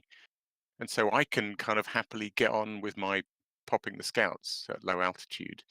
And then just occasionally I'll get an interceptor locked onto me, and then it's kind of a bit of heat sink and boosting away. But it feels really nicely balanced that someone who doesn't want to engage interceptors can still get properly stuck in, and I really like the way all that feels. So it's great. I've been really enjoying that side of it. I have three little, because I haven't done a lot. I'm sure you'll have better suggestions, but I have three little things actually. One, I've seen a few people say this, but I just think that the mission rewards are ludicrous. I mean, yeah, particularly the materials. Well, I say particularly the materials, but like materials is all I'm really interested in because, as discussed last week, money is meaningless. But I did an hour or so this morning, and I took a mission to get 70 scouts, and I worked my way through that. Did that take me an hour? I can't remember, but it took a while, and you get one material for that. Gee, thanks. So that's rubbish. Yeah, I must admit, I've looked through the rewards that you get for the Thargoid missions, and the rewards are pathetic. Yeah, I mean do rescues is the 4 way, I suppose. I suppose stack a whole load of rescue missions, or the Yeah, but I don't want to do rescue missions. I want No. to do anti-Thargoid missions. Yeah. And you look at it, it sort of says kill 50 scouts for 5 million credits. You think, okay, Or one match. that's possible. But then they say, oh, with like 4 dead basilisks or 3 dead hydras, and you're there going for 2 million credits. Yeah. You think, okay, that's you're not going to get many takers for that. Although you might do if you want the bounty. So that's an obvious one. A little thing that I'd love to see. We talked last week about trying to visualize the scale of the Thargoid occupation. And I saw an obvious one is just to do that thing that you get in Power Play of draw a little bubble around the occupied space so we can see it growing. And I don't know. I still think that would be really cute. Yeah. And then I have one. I don't know that I've seen anyone else mention this. So I have played around a few times in the past with the shutdown field neutralizer. Yeah. And I just couldn't, for the life of me, figure out what the hell I was supposed to do. You know, was I supposed to fully charge it and then release it at just the right moment, or I just couldn't get it. And then there's a forum. I keep seeing people asking this question, and I saw a great forum thread, and I read it, and it's like, okay, so I just need to time it right and have charge in it when the field passes over me. And I think I managed to do it a few times today. So the first time ever, I managed to, actually use the shutdown field. And what struck me, which is really unusual for this game, is I don't think the audio is very good. I don't think the audio for the shutdown field really tells you what's going on. Interesting. So my little gripe would be to just have another crack at the audio for the shutdown field. I feel like there needs to be more of a sense of holding this shield. It's like you're holding a shield, isn't it? You're sort of charging the shield up and then holding it, and then eventually you run out of pips and it collapses again. And if you peak too soon, misses, then your shield has collapsed before the wave hits you. That's right, isn't it? Yes, that's right. Yeah, so I feel like you want a nice audio of it building, and then a 1-1-1-1-1-1-1, like it's holding the shield, and then a when it runs. Do you know what I mean? So basically, you effectively want it to be more noticeable because you're not noticing it. Well, I didn't know what to do. I didn't know how to use the instrument, and I was reflecting on when I finally got it right. Was it obvious when I got it right? And I was thinking the audio didn't really tell me that. To be honest, when I got it right, the only reason I know I got it right is because I didn't get shut down. I know that seems obvious, but I feel like I should have got a clue from the audio. Right. Yeah. I mean let's just be clarified that anybody who doesn't know how to use this field, basically it runs off your system pips like your shields does. So if you've got nothing in your system register or register power bank, your system power bank, then it ain't gonna work. So you're in trouble. It will drain the system power bank slowly until it runs out. And then when it runs out, you've lost your protection. But it will only protect you if it's charged up. So as soon as you hear something along the lines of alien field detected, or I can't remember what the prompt is, but as soon as you hear that prompt, you've got to build up your shield, your jammer, in order to stop the field from knocking you out. And here's the other bit I don't quite get. So if you keep that trigger held down, yes, there's a moment where, and I think this is an audio cue, it obviously stops, so you can't keep your finger held down indefinitely. But the little bar next to your shutdown field neutralizer on your hardpoint HUD display thing stays full. What does that mean? Does that mean I'm still protected? It means you're still protected. As long as you hold the trigger down, it first of all builds up and fills the bar. Once that bar's full, that's you protected until it runs out. So you've got to keep the trigger or whatever. You've got to keep it active until basically the field has passed you by. Okay. I'm curious to hear Psychic's point of view on this, because I see her saying that she thinks the audio is great, and I mean generally I do think Elite Dangerous's audio is stunning, but just not on the shutdown field neutralizer. Yeah, it's really high pitched. It's a really high pitched whine, and then it stops, and you have to leave it like. You don't press it straight away when you see that surge expected, because otherwise it's not going to last for all of the time. But I see a fair amount of people when go not having a handle on that, and not having a handle on Yeah. the I just feel it's one of on the that. few areas in the game where the audio isn't telling me what's happening, and I didn't get any clues from the audio as to what I was supposed to do. I don't know. Well, you Yeah, see, the you thing can that definitely hear it as it charges up. Yeah, I'm not saying it doesn't make a sound. I'm just saying something about the sound doesn't convey enough information about what it's. It's certainly more subtle than a lot of the other sounds, but then there is a big cacophony of crazy noises that are coming at you. I did see somebody say that it's very, very I've just seen Matt Winston's I did see what comment. Max said, and that was kind of the way that I was going without trying to Okay. be as rude. To the audio listeners, Matt Winston has helpfully said if it's high pitched, Alec might be too old to hear it. I'm sorry. You old boys might not be able to hear it as well as some of the younger people who are listening. Oh no, no, she's brought out the fighting words already, eh? Listen. Let me have this, Colin. Okay. Off you go. But there are a couple of other things. Like, for example, I saw someone in who was it? Who said it? Jensen said the same thing can be said as the shield booster. The shield booster doesn't have any sound whatsoever with it, but there is a visual element on your dash to show when it goes on. There's certainly a visual element on your radar when the field neutralizer goes, because nothing else is on there when you're using it. Yeah, the thing that the reason I use that cue, the warning about the field, is because at that point, because I don't have a hotkey set up, I'm scrolling through my my fire groups, getting to the fire group that's got the field neutralizer on it, and then activating it. Dear listener, don't do that. Don't do that. Set up a hotkey for it. It's so much easier. I was going to say I've got the same, and I quite like that because initially, I think I was too quick on the trigger because there'd be that shutdown field incoming, and I'd instantly pull the trigger, and that's too soon. And I've seen a lot of people say things like count to 3 and stuff. Mm-hmm. And actually, the 2 acts of moving my pips to sys and changing my fire group give me just that nice delay that when I actually get to the point of pulling the trigger, I've waited just the right amount of time. But I guess different strokes for different folks. But yeah, I mean that's the way my muscle memory is at the moment. So that's the way I think if I started using the hotkey, I would be in the same boat, because I hope that no one's going to misinterpret this, but I would fire too early.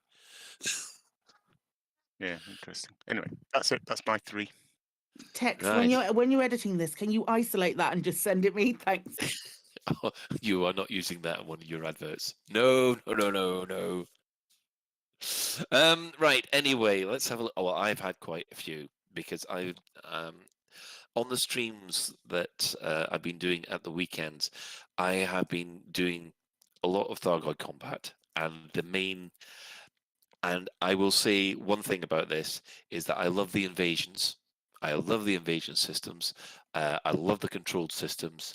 I have a real problem with the alert system. But here's my my little number of suggestions. Well, obviously, I'd like something to happen with the post-Thargoid state that just means we have to do something more than just leave it. They've obviously, I highlighted the longer range and the quicker scan time for the anti-Xeno scanner. And also, maybe it might be handy to fix any recon limpet bugs, because that bug still exists. And if we're going to do any research on Thargoids, it would be nice to actually have recon limpets that work. A big one would be, I would love to have a multi-crew gunner that could target Thargoid hearts.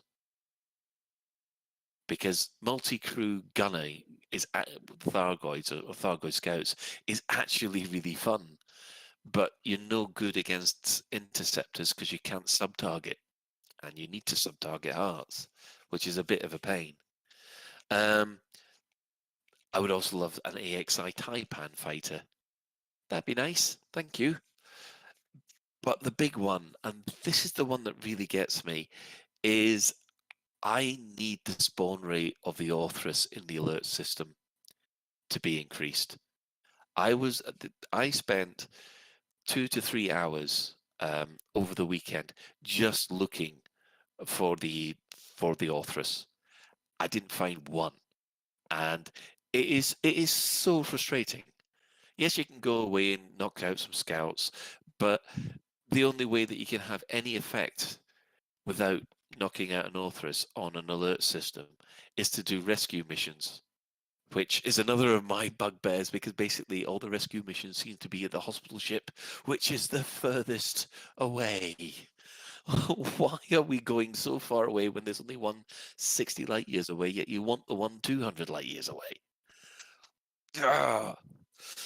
Yes, a little bit frustrated, but my main big issue so far has been the Orthrus in alert chat. So much so, someone sent me an advert. They sent me an advert for let's going on an Orthrus hunt. Which is someone has now just deleted from the bloomin' notes. Thanks, guys. Yeah, so this particular piece of advert was sent in by Commander Borderevery. I have massacred that name. And it goes, Grammy Lee Publishing have released their latest illustrated story for children. We're off on a hunt for an Orthrus, in which a couple of bumbling old codgers wander the Lubal system, meeting people, counting carriers, picking up junk, talking nonsense with each other, making profound exclamations, booping AX pilots, getting shot by scouts, throwing limpets around, in fact, doing pretty much everything other than actually finding an Orthrus, let alone hunting one. The entertainment correspondent Harry Bowman describes it as pointless, which makes this a 5-star documentary rather than a work of fiction. Available at all good sales kiosks across the bubble. No Orthri were harmed in the making of this story. So, yeah, I mean, that gave me a good laugh. But, yeah, I just found it so frustrating. And the only problem is that's the only thing I've got wrong with it so far. That's my only big bugbear, if you like. No, I wonder if they've dialed that down, because in the very first week after this update 14 launched, I think on the second or third day, I was like, oh yeah, let's go and have a look at one of these Orthrus things. And I found one within about 10 minutes. I mean, maybe I just got lucky, but Yeah, I found one relatively quickly as well. Yeah. I don't want to say that the problem's Colin. So I'm not going to.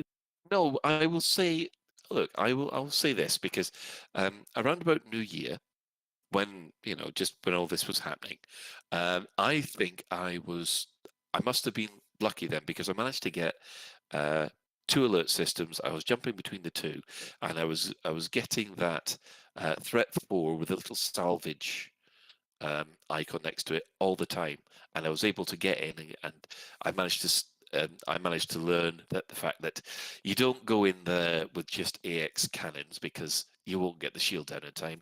And whoever told me that, oh, don't worry, it's shutdown field only affects Guardian weapons, was lying, because it shut my ship down, just like any Thargoid field would.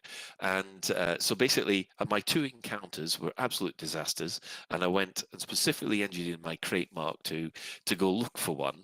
And then ever since that New Year's Day, I had been searching quite a lot and not had one single encounter. And it's just, ooh. And I thought it was me, but a lot of people who joined me in the stream, they said, you're not going to find one. It does seem to be something that's happening at the moment. I mean, is it just me? I am asking genuinely. Epiphus is saying in chat that he's given up trying to find them too. So yeah, maybe not. You see, this is the thing. I've now got it I've got the bit between my teeth now, because I want to get one and I want to shoot one down, and I feel like I'm now missing out on the fun invasion stuff, because I'm now winding myself up trying to find a bloody Orthrus instead. Not that. I'll say I'll go and take some calms in a minute. I'll be fine. But all of a sudden, my little blood pressure thing has just gone up through the roof. I'm thinking, why am I getting so wound up about this? Yeah, DP Cap is in the chat now. He's the gentleman that wrote the advertising. So yes, he says he wrote that following hours of wanderings by himself and in a team. So yeah, it's not just me. And I don't know whether or not it's part of any changes. They've said that they're quite happy with the spawn rates and stuff that they've got at the moment, haven't they? Yeah. Do you know the other thing about the Orthrus? I was just thinking, particularly if it's this rare, is just, it was the one thing. It was the one thing pre-update 14 that Arthur gave us a little tip about and said, watch out for this new Thargoid. It was like it was going to be such a big deal. And I mean, it's cool and all. It's a new Thargoid and it moves slightly differently. But I mean, it doesn't do very much, does it? And it's like, and it also seems like people are just killing it rather than what I thought was mildly interesting was the idea of stealing these probes out from under its nose. But people aren't even bothering with that; they're just killing them. So I don't know. It seems a bit of a letdown, the Orthrus, really, because it doesn't do very much, does it? Sorry. Anyway. Okay. Yeah, I might have misinterpreted that, Psychic, because 21st of December, Bruce was there saying that now that all 8 maelstroms are here, they're going to reduce the activity required to fill the system state progress bars. Obviously, they're going to be able to change that if they need to. But yeah, I thought that was the final adjustment that they made to it. But then again, I've been able to find Orthruses after they made that statement. So yeah, it's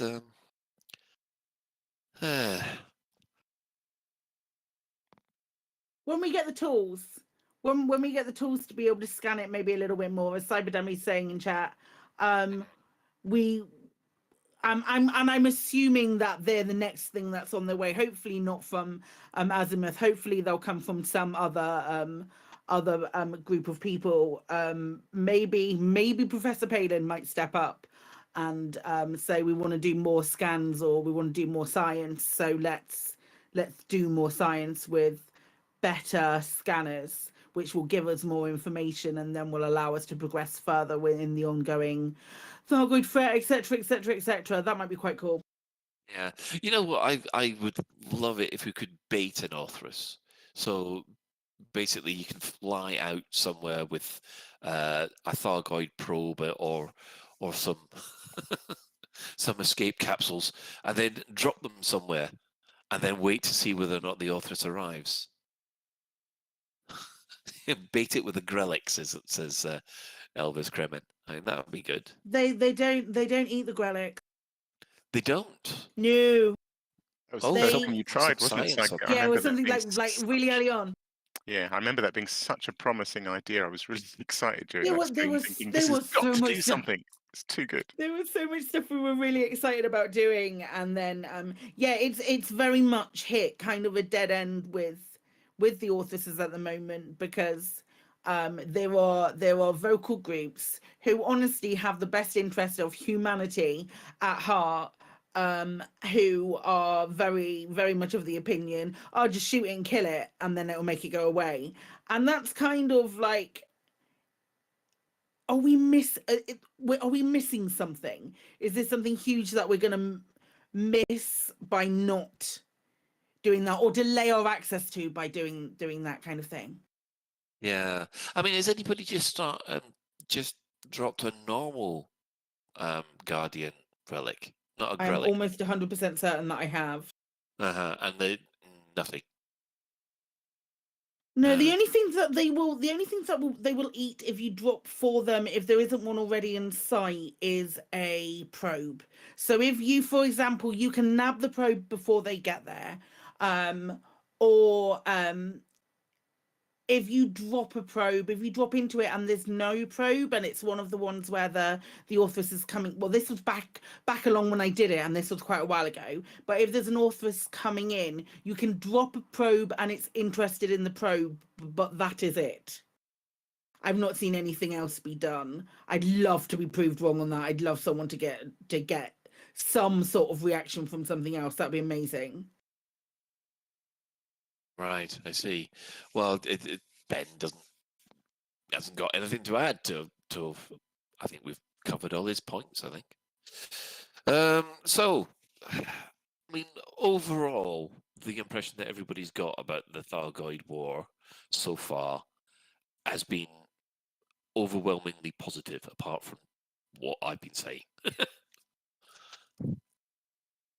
Yeah, I'd say so. On the whole, it's good, isn't it? It's really good. Yeah, I mean, I just want to emphasize that although that I did just go off on a bit of a rant, I am enjoying the Thargoid War. Right, it's been absolutely shot in the arm, and you can see that from everything from the Steam charts to the social interaction that we've got now, and the fact that there are so many more people and old players coming back. The only problem that I've got is I'm not making any money because I'm looking for Orthruses. I would take a break and maybe make some money and then go and look for some more officers. Because I mean, like a couple of hours and you can be up 500 million. Yeah. A couple of hours and you're up 500 million, and that's plenty of rebuys. For me, I have played more with groups of people in the last, in this year than I probably have for the last 2 years. It's been so much fun. It's been so much fun to just sort of get a big group of us together and go to a planetary base that's being attacked. Planetary bases are great because they don't have the Thargons, which is a big win in my eyes. And then just faff about there with 9 of your mates. It's great stuff. Yeah, I mean that's one of the positives that I've really seen happen is the fact that we've got a lot more people willing to join in on the multiplayer content. I've seen quite a lot of people not just taking Thargoids by themselves, but looking for wings and joining up and just basically having a good social interaction while happening it, and that's been very rare outside of CGs lately. Ben? I'm just thinking about what you're saying about not finding finding Orthruses, and I'm just it seems to me just take it like I take everything in Elite and take it all organically, and go off and do your own thing, and if you find one, awesome. Yeah, I know. But treat it as a Brucey bonus rather than I need to find this. Yeah, but this was the thing, because it was highlighted in the streams, and because it is a unique piece of content to the Thargoid War. Yeah. I wanted to really see it. Now I managed to chase it. I found out that the caustic damage its engines produce does a lot of damage to your ship. Wasn't expecting that, and I was really enjoying it. And I know that I've only got 2 minutes to do damage to it before it jumps away. But when I found the damn thing, I've enjoyed the experience. However, it's looking for the damn thing that's just wound me up so much. The issue with playing it sort of as you say, Ben, playing organically, is when the spawn rate is so low, and that's the goal that you've set out for your 2-3 hours that you have worth of play. If you don't find it in those 3 hours, you're incredibly within your limits to be a little bit frustrated with that. Yeah, so reset your goals. I'm going on to Elite Dangerous and I'm going to have some fun. That's a good goal to have. Not, I'm going to go on to Elite Dangerous, and if I don't find an Orthrus, I'm going to throw my toys out and stamp my heels. That is exactly what Colin was doing. I see your point now. Definitely not what Colin was doing. Yeah, but I know that's not what Colin was doing, but we know that some people they go into these things so seriously, and they're like, I need to find this, and I need to do this, otherwise my life will not be complete. And that's not just Elite, that's everything in life. What worries me is you've now put an image of me in heels in everybody's mind now. Thanks. Okay, that's in my mind now as well. Thank you, Colin. Heels in a red dress. Damn it. Why a red dress? Why? What? Because of course it's a red dress. Either that or do you think a red dress or do you think a small little black number? Oh no, let's tangent time. Right, go on, Alex, save us. Yeah. I just want because speaking of rare things, you just reminded me of another, and again a bit like the Authoress. I mean, it happened, and I thought that's awesome, and then I really wanted it to happen again because I wanted to try different things. And that's a capital ship spawning over a ground combat zone. So sort of the first time I saw it, and then I managed to boost the SRV up onto it, and then people kept asking me questions about, oh, why didn't you get out on foot, and why didn't you stay on it and wait for it to? And I thought, oh yeah, I'll just hang around and get another one, and I'd not seen one since. It's been like 2 weeks of mostly hanging around surface, attacked surface ports, and I've never seen another capital ship spawn. So. Wow, how Oh. random is that? Has anyone else seen that happen? No, I haven't. I really want to now that you've mentioned it. Yeah, it was bloody awesome. Yeah, well, I don't know. I wish I'd spent longer and videoed every minute of it, and it was incredible. But I just assumed it would happen again.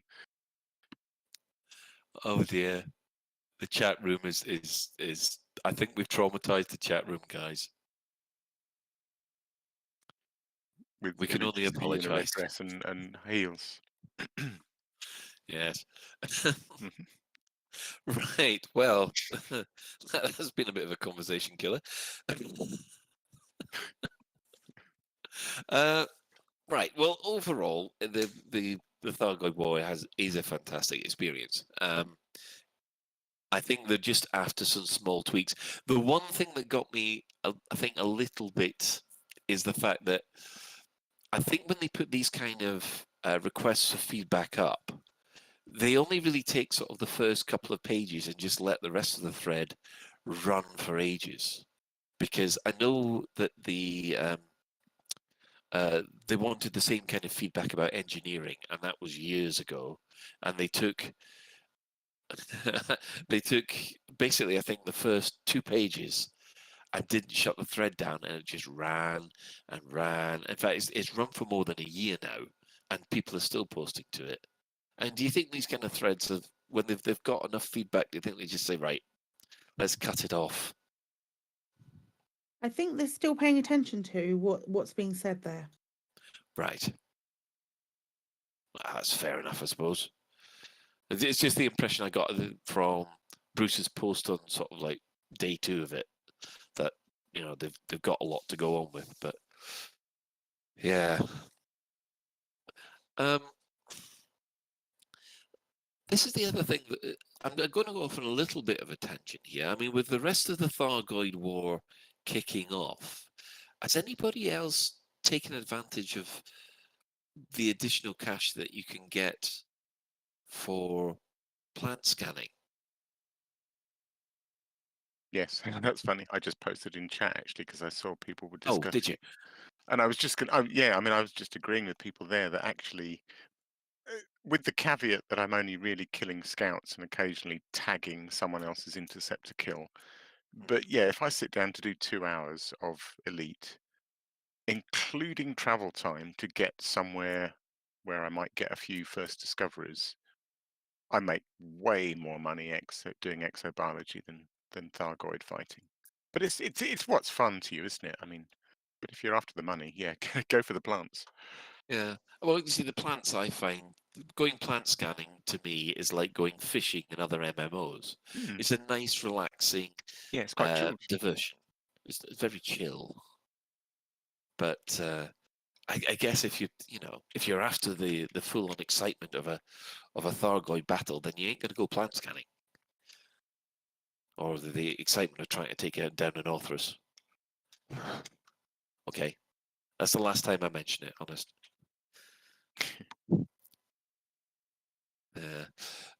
Right. Well, I think what we'll do is we will draw a line under this discussion. Hopefully, people will find that we've put the thread in the show notes. So if you feel that you've got something you'd like to to give back to Frontier, then you can obviously put your opinion in on that in that forum thread. However, if you want to actually tell us how you're feeling about this, we're thinking about maybe next week having a kind of community session where people can phone in, if you like, phone in show where people can vent about or praise how they've been managing with the Thargoids since update 14 started. And we'd love to hear from people. Obviously, we don't want to hear about things like, oh, well, it would be better with ship interiors, etc., because we know that that kind of stuff ain't going to come. But next week, if you have time, we'd like to hear from you.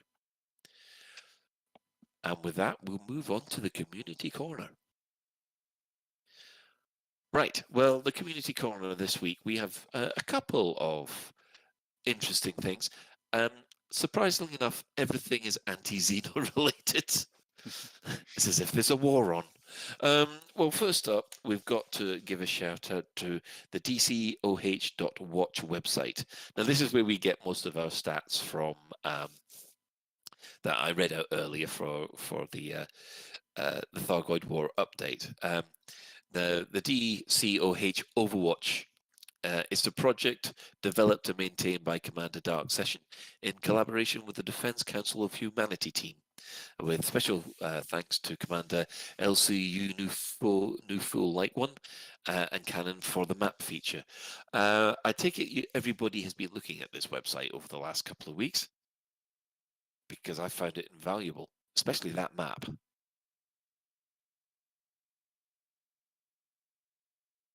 I haven't. No, No, I haven't paid a lot of attention to it. Where's the map? Oh, there's the map. Yes. Well, you know how you guys last week were there saying you couldn't see where the Thargoid bubbles were?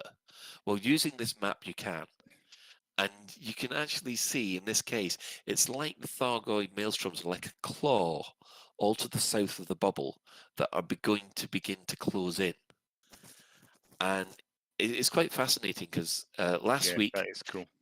Yeah, last week the bubbles, the individual Thargoid bubbles, if you like, were quite small, and they have jumped a little this week, and it looks like there could be the possibility of maybe one or two joining up quite soon.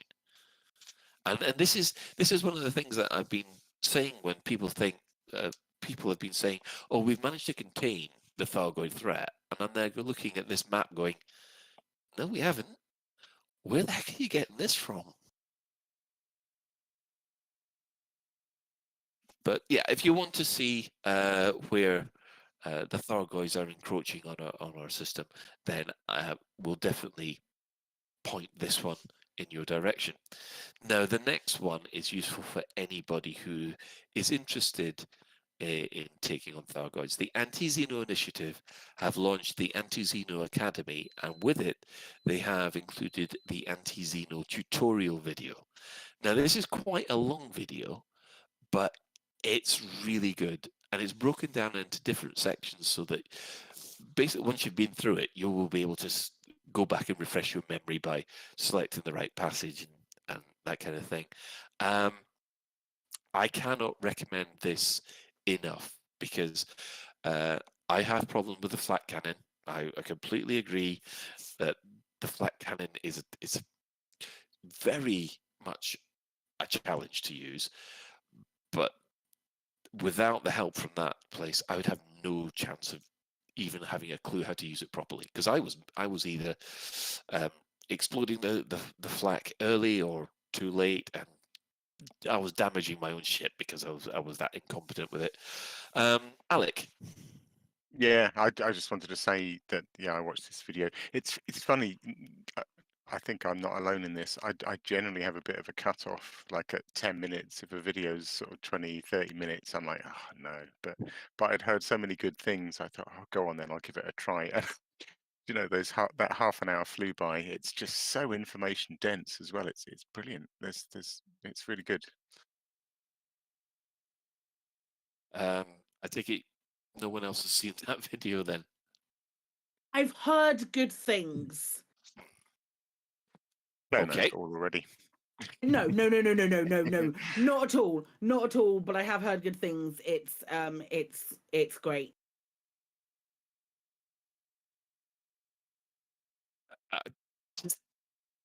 Okay.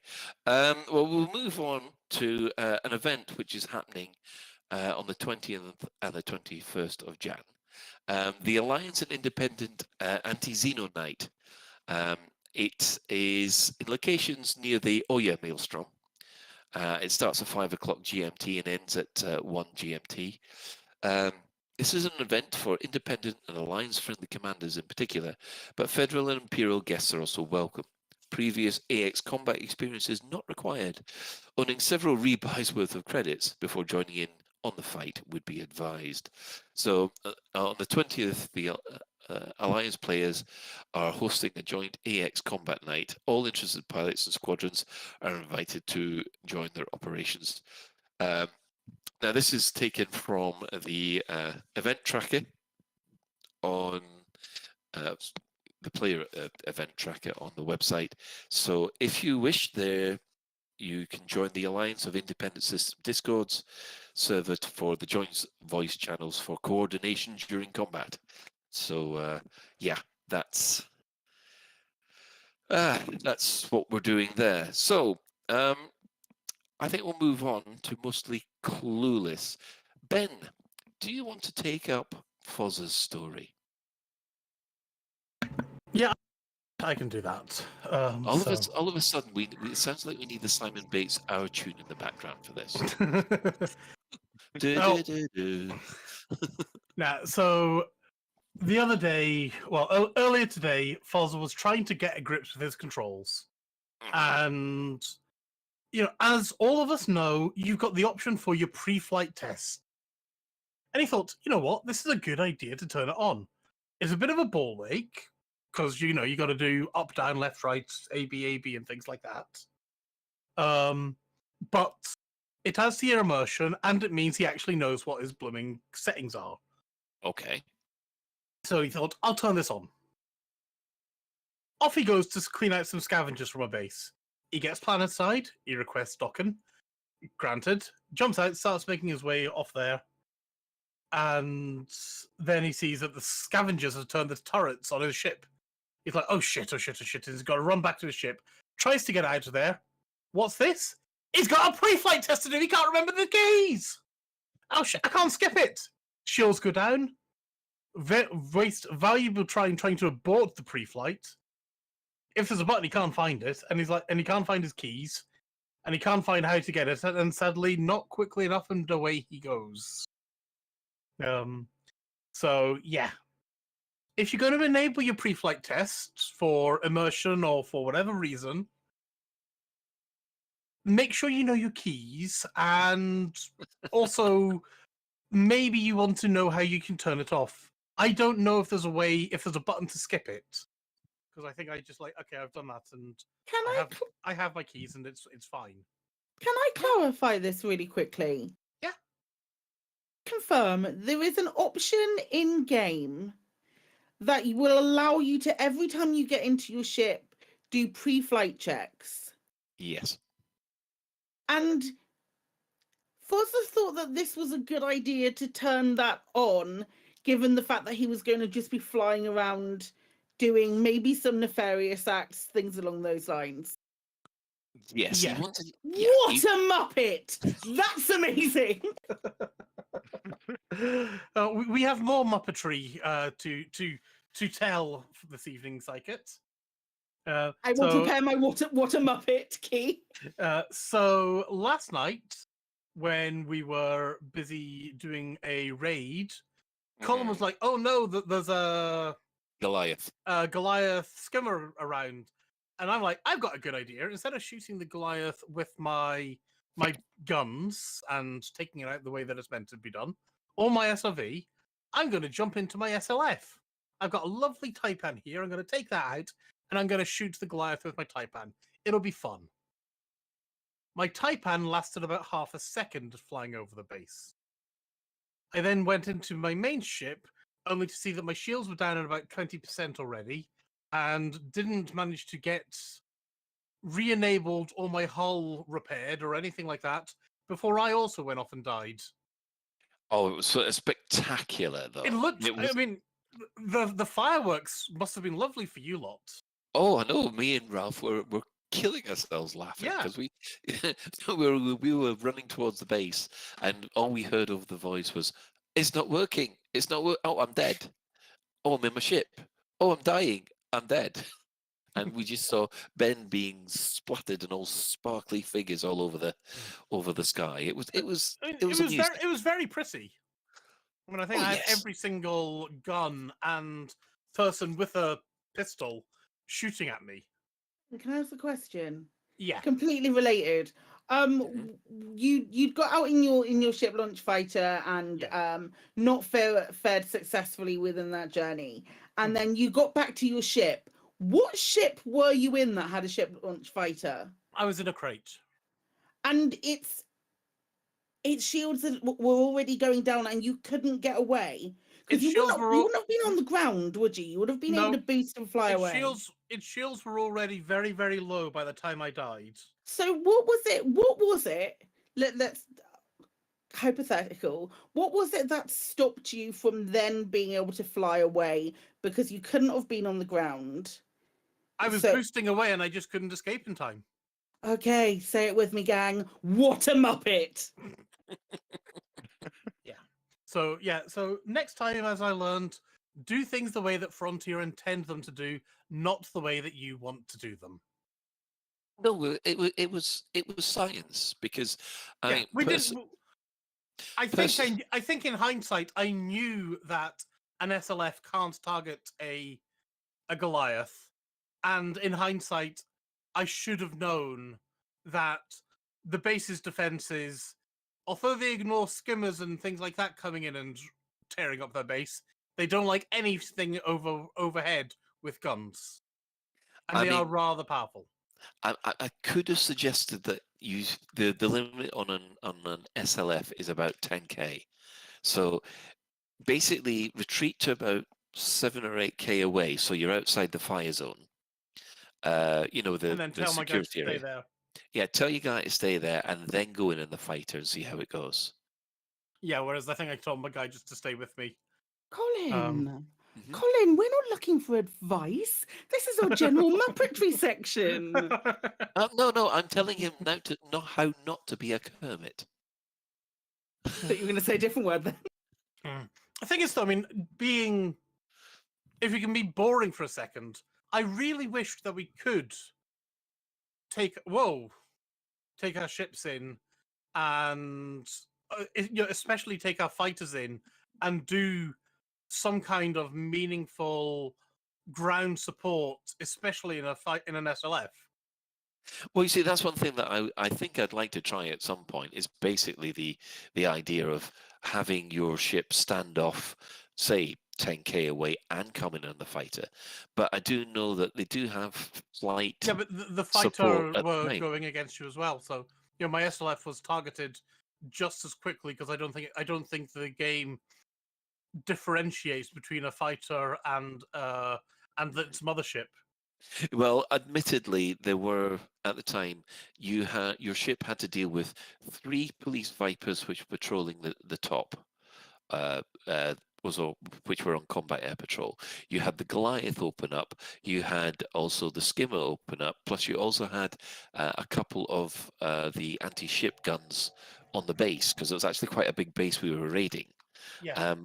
That did seem to kick everything off. Oh, everything just opened up on me. Yes, and like I said, it was a nice sparkly end. Which, again, if you clip that, it will be the wrong thing to say.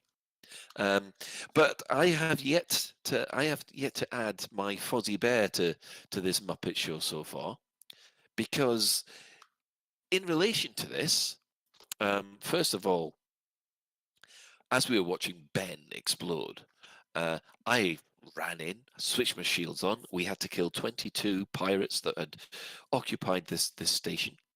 I managed to kill 2.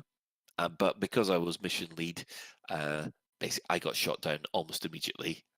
Not the cleverest thing to do, but that's not the real Muppet thing that happened. After I died, I was put up on my ship, and Fozzer, being the lovely person he is, said, okay, I'm going to need a lift.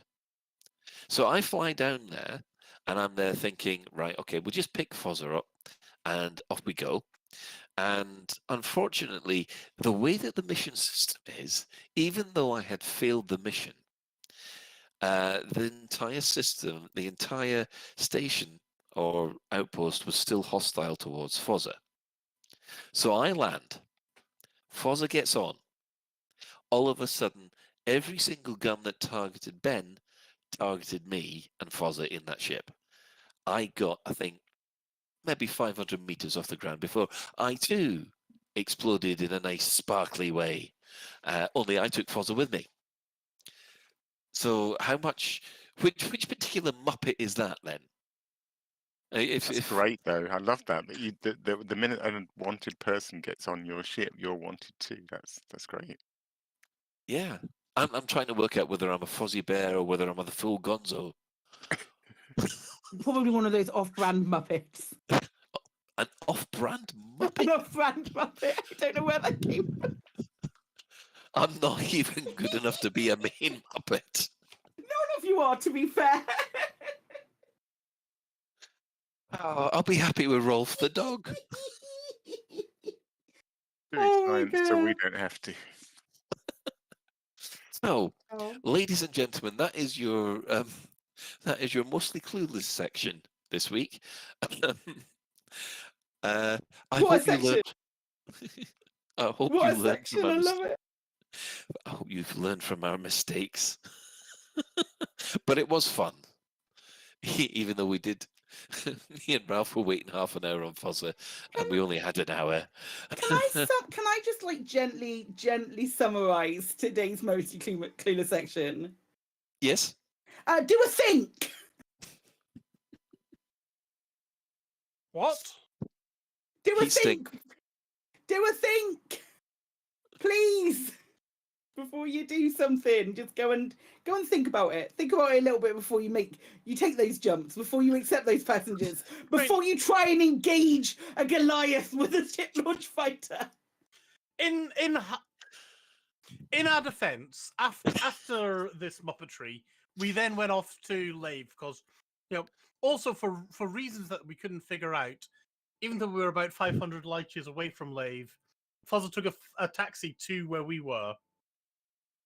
And when Fozzer died, he got sent all the way back to Lave. So Colin and I just kind of looked at each other like, you know what? We'll be faster flying to Lave than Fozzer jumping back out to us.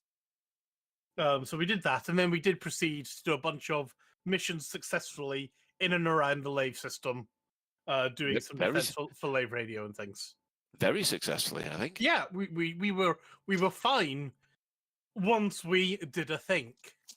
I think it's Ralph. I think we'll just blame Ralph because as soon as he went, our jinx went. So that is true. Yeah, he's going to kill me for that.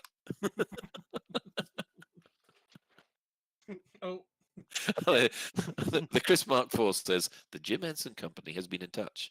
They do not want to be associated with your level of Muppetry. Oh dear. So we're more like Zig and Zag then, are we? No, what's even more so than that? We need to go deeper into the off-brand Muppet. It's basically ping pong balls on a stick at this point. It's not Roland, Rat, and Kevin. That's how bad we've got. Sorry, that's probably before your time, Psychic. Yeah, as Elvis Cummings says, Stadler and Waldorf is about right. I was about to say, it's all right because you're just ordinary men, and I knew that joke was only going to be for Katie, and she DM'd it me at the exact same time as I said it. We're men. We're just innocent men. Just innocent men. I know what that one is. Yeah, yeah. Elvis Criminal said Stadler and Waldorf. I have to say, last time that we were in Disneyland Disney World, both my father and my father-in-law, we bought them Stadler and Waldorf T-shirts each, and both of them said, "Old, well, it's better than dead." And the two of them were walking around Disneyland proud as punch wearing those T-shirts. So absolutely fantastic. Right, let's go on to any other business. Now, there's only one important any other business, and that's Super important. like it. Super important. So we've started putting out casting calls for we're still really prolific with the Lave Radio ads, but we haven't actually got anything out as of yet, like anything new this year. Don't get me wrong, I've written 3, so it's not going to be a problem. We'll get some out soon. But we've started I've started doing some casting calls that I put in. I tend to put them in my Discord and also post them on my website, so you can go to psychic.tv/casting-calls, and that will give you any of the things that we have active, things that we're looking for currently. If you would like to volunteer. Yo, what up? Because I was just looking, and if you go to, so I'm looking at the casting calls run page. And it says feel free to upload them here, but it's not clear Oh how. shoot! That I copied directly off of Discord. I need to redo that. Oh, okay, because I was thinking. Yeah, no. I was saying I'll change that to say in Discord. That's my bad. Thank you for pointing that out. Yeah, Ben, you have made an interesting observation about Return of the Jedi. No, it's not even my observation. It's my son. My son and I were watching Return of the Jedi on Saturday while the wife were out, and we got to the bit where they're just invading the bunker, and my son was like, "Hold on a sec, that guy behind Leia is he walked into scene holding his helmet, and then you can see him putting it on." And I'm like, Yes. "What guy? What guy? What you on about?" So we rewind, and I'm like, "No, still don't see it." We rewind again. I was like, "Oh my god, you're right, it's there." And I was like, "Yeah, okay." So somebody in the alliance is putting on a scout trooper, and then that guy is standing guard, essentially disguised as a scout trooper, which I thought was awesome. And then we played through the rest of the scene, and then you get to the part where they all get arrested, and you see the scout trooper standing up with his hands up, but this time his helmet's off. Yeah. And you know the fan fiction that has the old rebel with the white beard and things like that, and people are saying people are saying that's Captain Rex. And it's basically this guy who people are fan fictioning in to be Captain Rex from Clone Wars and Rebels, gets disguised up as a scout trooper, and then arrested in Return of the Jedi. And I thought that was amazing. Yeah, well, I've never seen this before. I mean, it's 40 years now since Return of the Jedi came out, and I've never that's seen why we it. can't have spoilers for that. Yeah. Yeah, it's funny you mentioned that, because I think the thing about Captain Rex being the old guy there, that came from Dave Filoni. I think someone put that to. Psychic says, right, you know, spoilt Return of the Jedi. Yeah, the whole story. I no longer need to watch it. By the way, Darth Vader is Luke Skywalker's father. Holy fuck! No, I know. That's impossible. No. Search your feelings. You know that it's true. Yeah. You say, Colin. Yeah, well, I was Dave just Filoni. Yeah, Dave Filoni himself. Well, someone put this fan theory to Dave Filoni at one of the Star Wars celebrations. He's basically running all the stuff for Star Wars now. Well, for Star Wars all the now. good stuff is either him or what was it? The guy that plays basically the stuff that isn't films. Yeah. Someone threw that at him and he went, "Yeah, sure, why not?" Yeah. So why not? Why not? He's happy with it. And my final bit of any other business is that I have to point out to anybody who is a fan of Babylon 5, Gamma has now been released for your HCS voice packs. There was previews of it before Christmas, but it is now officially available from the HCS voice pack website. So if you would like Claudia Christensen to be in your ears as you fly around the galaxy via voice attack. That is now available, and I know for a fact that is what I'm getting next, because I've got Mira Furlin and Vasco, who's Brian Blessed, who is absolutely fantastic at motivating you through Thargoid combat. It's absolutely fantastic. So yes, highly recommended, and I will be doing that myself. Right. Has anybody else got any other business? Alec, are you okay? I'm good. You're good, right. If that's the case, we'll carry on with the shout-outs. While the team on the Dex Island is taking a well-earned break before their Series 2 return, there is plenty of material to fill the void. Point your auto assistant at your favourite podcast app, including Spotify and Audible, and search for The Dex Legacy. You'll find bonus edition interviews with cast members and the writer Emily Inkpen. There's also plenty of bonus material and merch at thedexlegacy.com, and all proceeds go towards making Season 2. Thumbs up. Our sister station, Hutton Orbital Radio, it broadcasts on a Thursday from 8:30, and you can tune in at Twitch TV/Hutton Orbital Truckers, or if you want, just go to radio.forthemug.com. For the discerning commander that likes a bit of CQC action, check out the CQC Discord at discord.me/EliteDangerousCQC. There is still an issue, I think, with CQC at the moment. There is something on the issue tracker. If you would like to, if you could, please be so kind to upvote that to make sure that that people have a look. Would appreciate that. On top of that, we are giving shout-outs to the Elite Dangerous podcasts that we all know and love, which are Flight Assist, The Guard Frequency, who don't believe in the existence of Alec Turner, and The Loose Screws, who are extremely fixated on cheese. Following this, we have the latest Galnet News Digest, that's provided by Commander Witherspoon with the fantastic Commander Beetlejude. And we'd like to thank everybody who has chipped in on the Twitch chat and the in-game commanders so far. Special thanks, of course, go to Commander Tokuso, JN Trax, and Alan Stroud, who have created the music that was used in this show. So that is it for another episode of Lave Radio. If you'd like to get in touch with the show, you can email info@laveradio.com, hit us up at facebook.com/laveradio, tweet at Lave Radio on Twitter, toot us at Lave Radio at @spacey_space on Mastodon, or you could just join our Discord server by going to discord.io/Lave Radio. We also have a TeamSpeak server where commanders like to hang out and chat, where you can find at teamspeak.laveradio.com.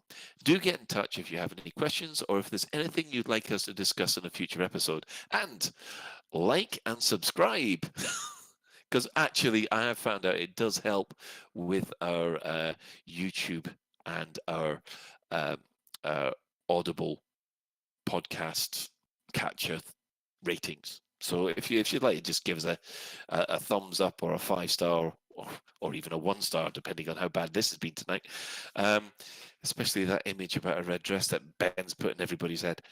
We can only apologise. Anyway, Lave Radio is recorded live on a Tuesday evening at 8:30 and streamed out at laveradio.com. So thanks to Alec Turner.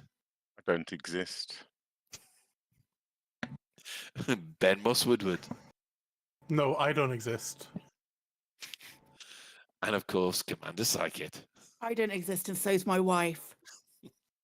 And special thanks, of course, go to today's tech specialist, the Chris Mark IV. I'm 3 llamas in a trench coat.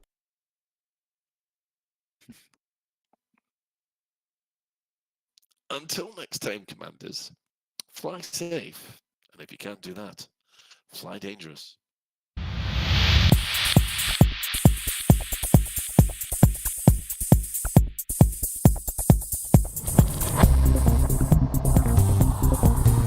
Is your life like this? Sounds like someone having an orange inserted into them.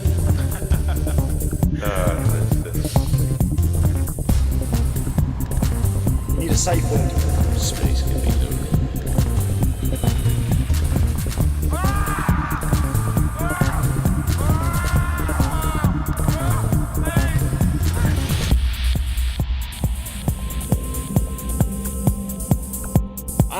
going to see the galaxy.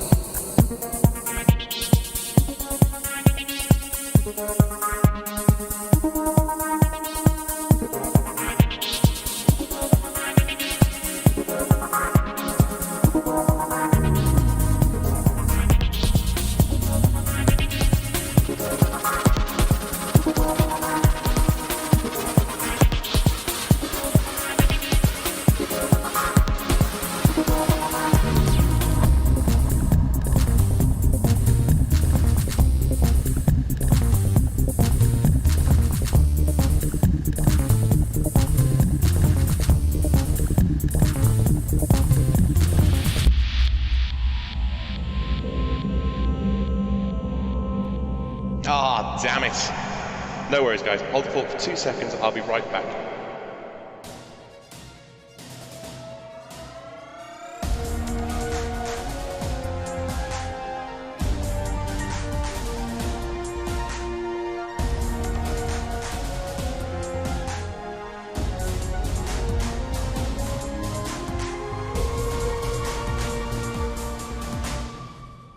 Galnet News Digest, 17th of January 3309. We read the news so you don't have to. In this week's news, we remind ourselves what's going on in the galaxy. It's mainly to do with Thargoids being where they shouldn't be.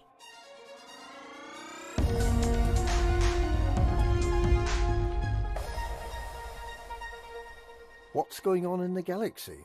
Well, there's the small matter of the war against alien invaders. 2 weeks into 3309, the war against the Thargoids in the southern end of the bubble continues, with Thargoids controlling 454 systems, which is around 1 in 50 of the systems in the bubble. It's not easy to be sure how the war is going, but it's certainly not a walkover for the Thargoids. They're having to fight hard to gain ground. While the majority of focus is on systems under Thargoid invasion, where the Thargoids are actively trying to seize a system from humanity, there's ongoing work to investigate how to prevent Thargoid alerts from turning into invasions in the first place. And, encouragingly, Commanders Iturbio and OLK-A of Cannon and Reforge Aegis are making good progress recovering the Hyades Sector EQ-0 B6-3 system from Thargoid control. Their investigations show that it's far easier to win back uninhabited systems that are far away from their controlling maelstrom, and that the most efficient way to do it is to drop to normal space and wait for the Thargoids to turn up. Destroying a few thousand scouts in a week can be enough to win the system back. There doesn't seem to be any great benefit in also taking on any interceptors that drop in to see what's happening, so it's easier to fly away from the interceptor surrounded by a swarm of scouts that are just begging to be popped. The new enhanced anti-Xeno weapons have lowered the barrier for those wanting to join in holding back the alien menace, and Azimuth Biotech has promised that it'll soon launch an initiative to build stabilizer modules that'll allow up to 6 anti-Xeno weapons to be fitted to the same ship. Meanwhile, Thargoid Whisperer Xiaojin I has headed off to locations unknown on a mission to get even with the allegedly deceased one-time head of Azimuth, Dr. Caleb Wycherley, also known as the evil vivisectionist Salvation.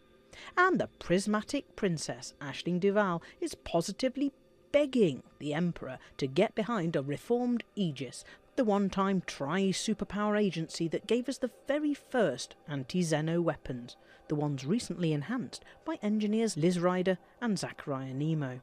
One-time Director of Research at Aegis, Imperial citizen Professor Albert Esro would of course love to see Aegis reinstated as the focal point of humanity's struggle against the Thargoid invasion, and the idea already has support in the Alliance and Federation from a diverse selection of influential leaders such as Shadow President Winters, Ambassador Isolde Rochester, Deputy Prime Minister Angela Corcoran and Admiral Rachel Ziegler.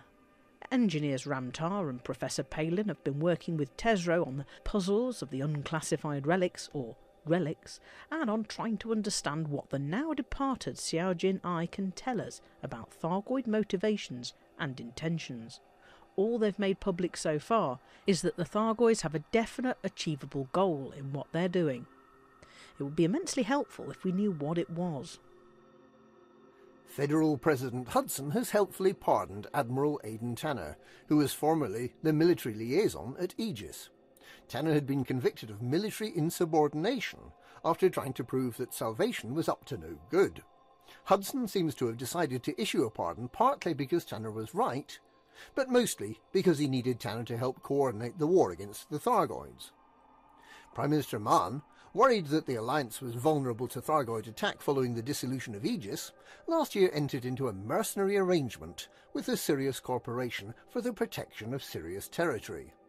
The Sirius Corporation has proved itself outstandingly good at avoiding ever getting into any form of direct conflict with the Thargoids, which might mean that the Prime Minister could possibly be wondering what he's getting for all that money he paid. Neither Hudson nor Mann have yet committed themselves to the idea of reforming Aegis, but the major stumbling block is Emperor Arissa Lavigne Duval, who seems to think that the plucky little empire, going it alone, can somehow fight off the Thargoids from imperial systems and let the rest of the bubble burn, and that the Thargoids will care, or even know, how imperial meatbags are different from alliance, federal or independent meatbags. The formerly imperial inhabitants of the Marlinist colonies are in danger of being swamped by the Thargoid invasion. It will be interesting to see if either that probable loss of imperial lives or Princess Ashling's entreaties can persuade the Emperor to see sense and fight alongside the rest of humanity. The Thargoid War has been raging for less than 2 months, but it has changed everything. Normal commerce continues, of course. There are mining operations and there are internecine conflicts. Explorers continue to explore, and exobiologists make insane amounts by scanning space cabbages. But the arrival of the Thargoids in the bubble, their attempt at a land grab, their total destruction of starports and stations, and the threat of an advance through the bubble, leaving a trail of devastation. That changes everything. The Thargoids are a menace we cannot and will not ignore. And that's this week's Galnet News. Galnet News, we read the news so you don't have to.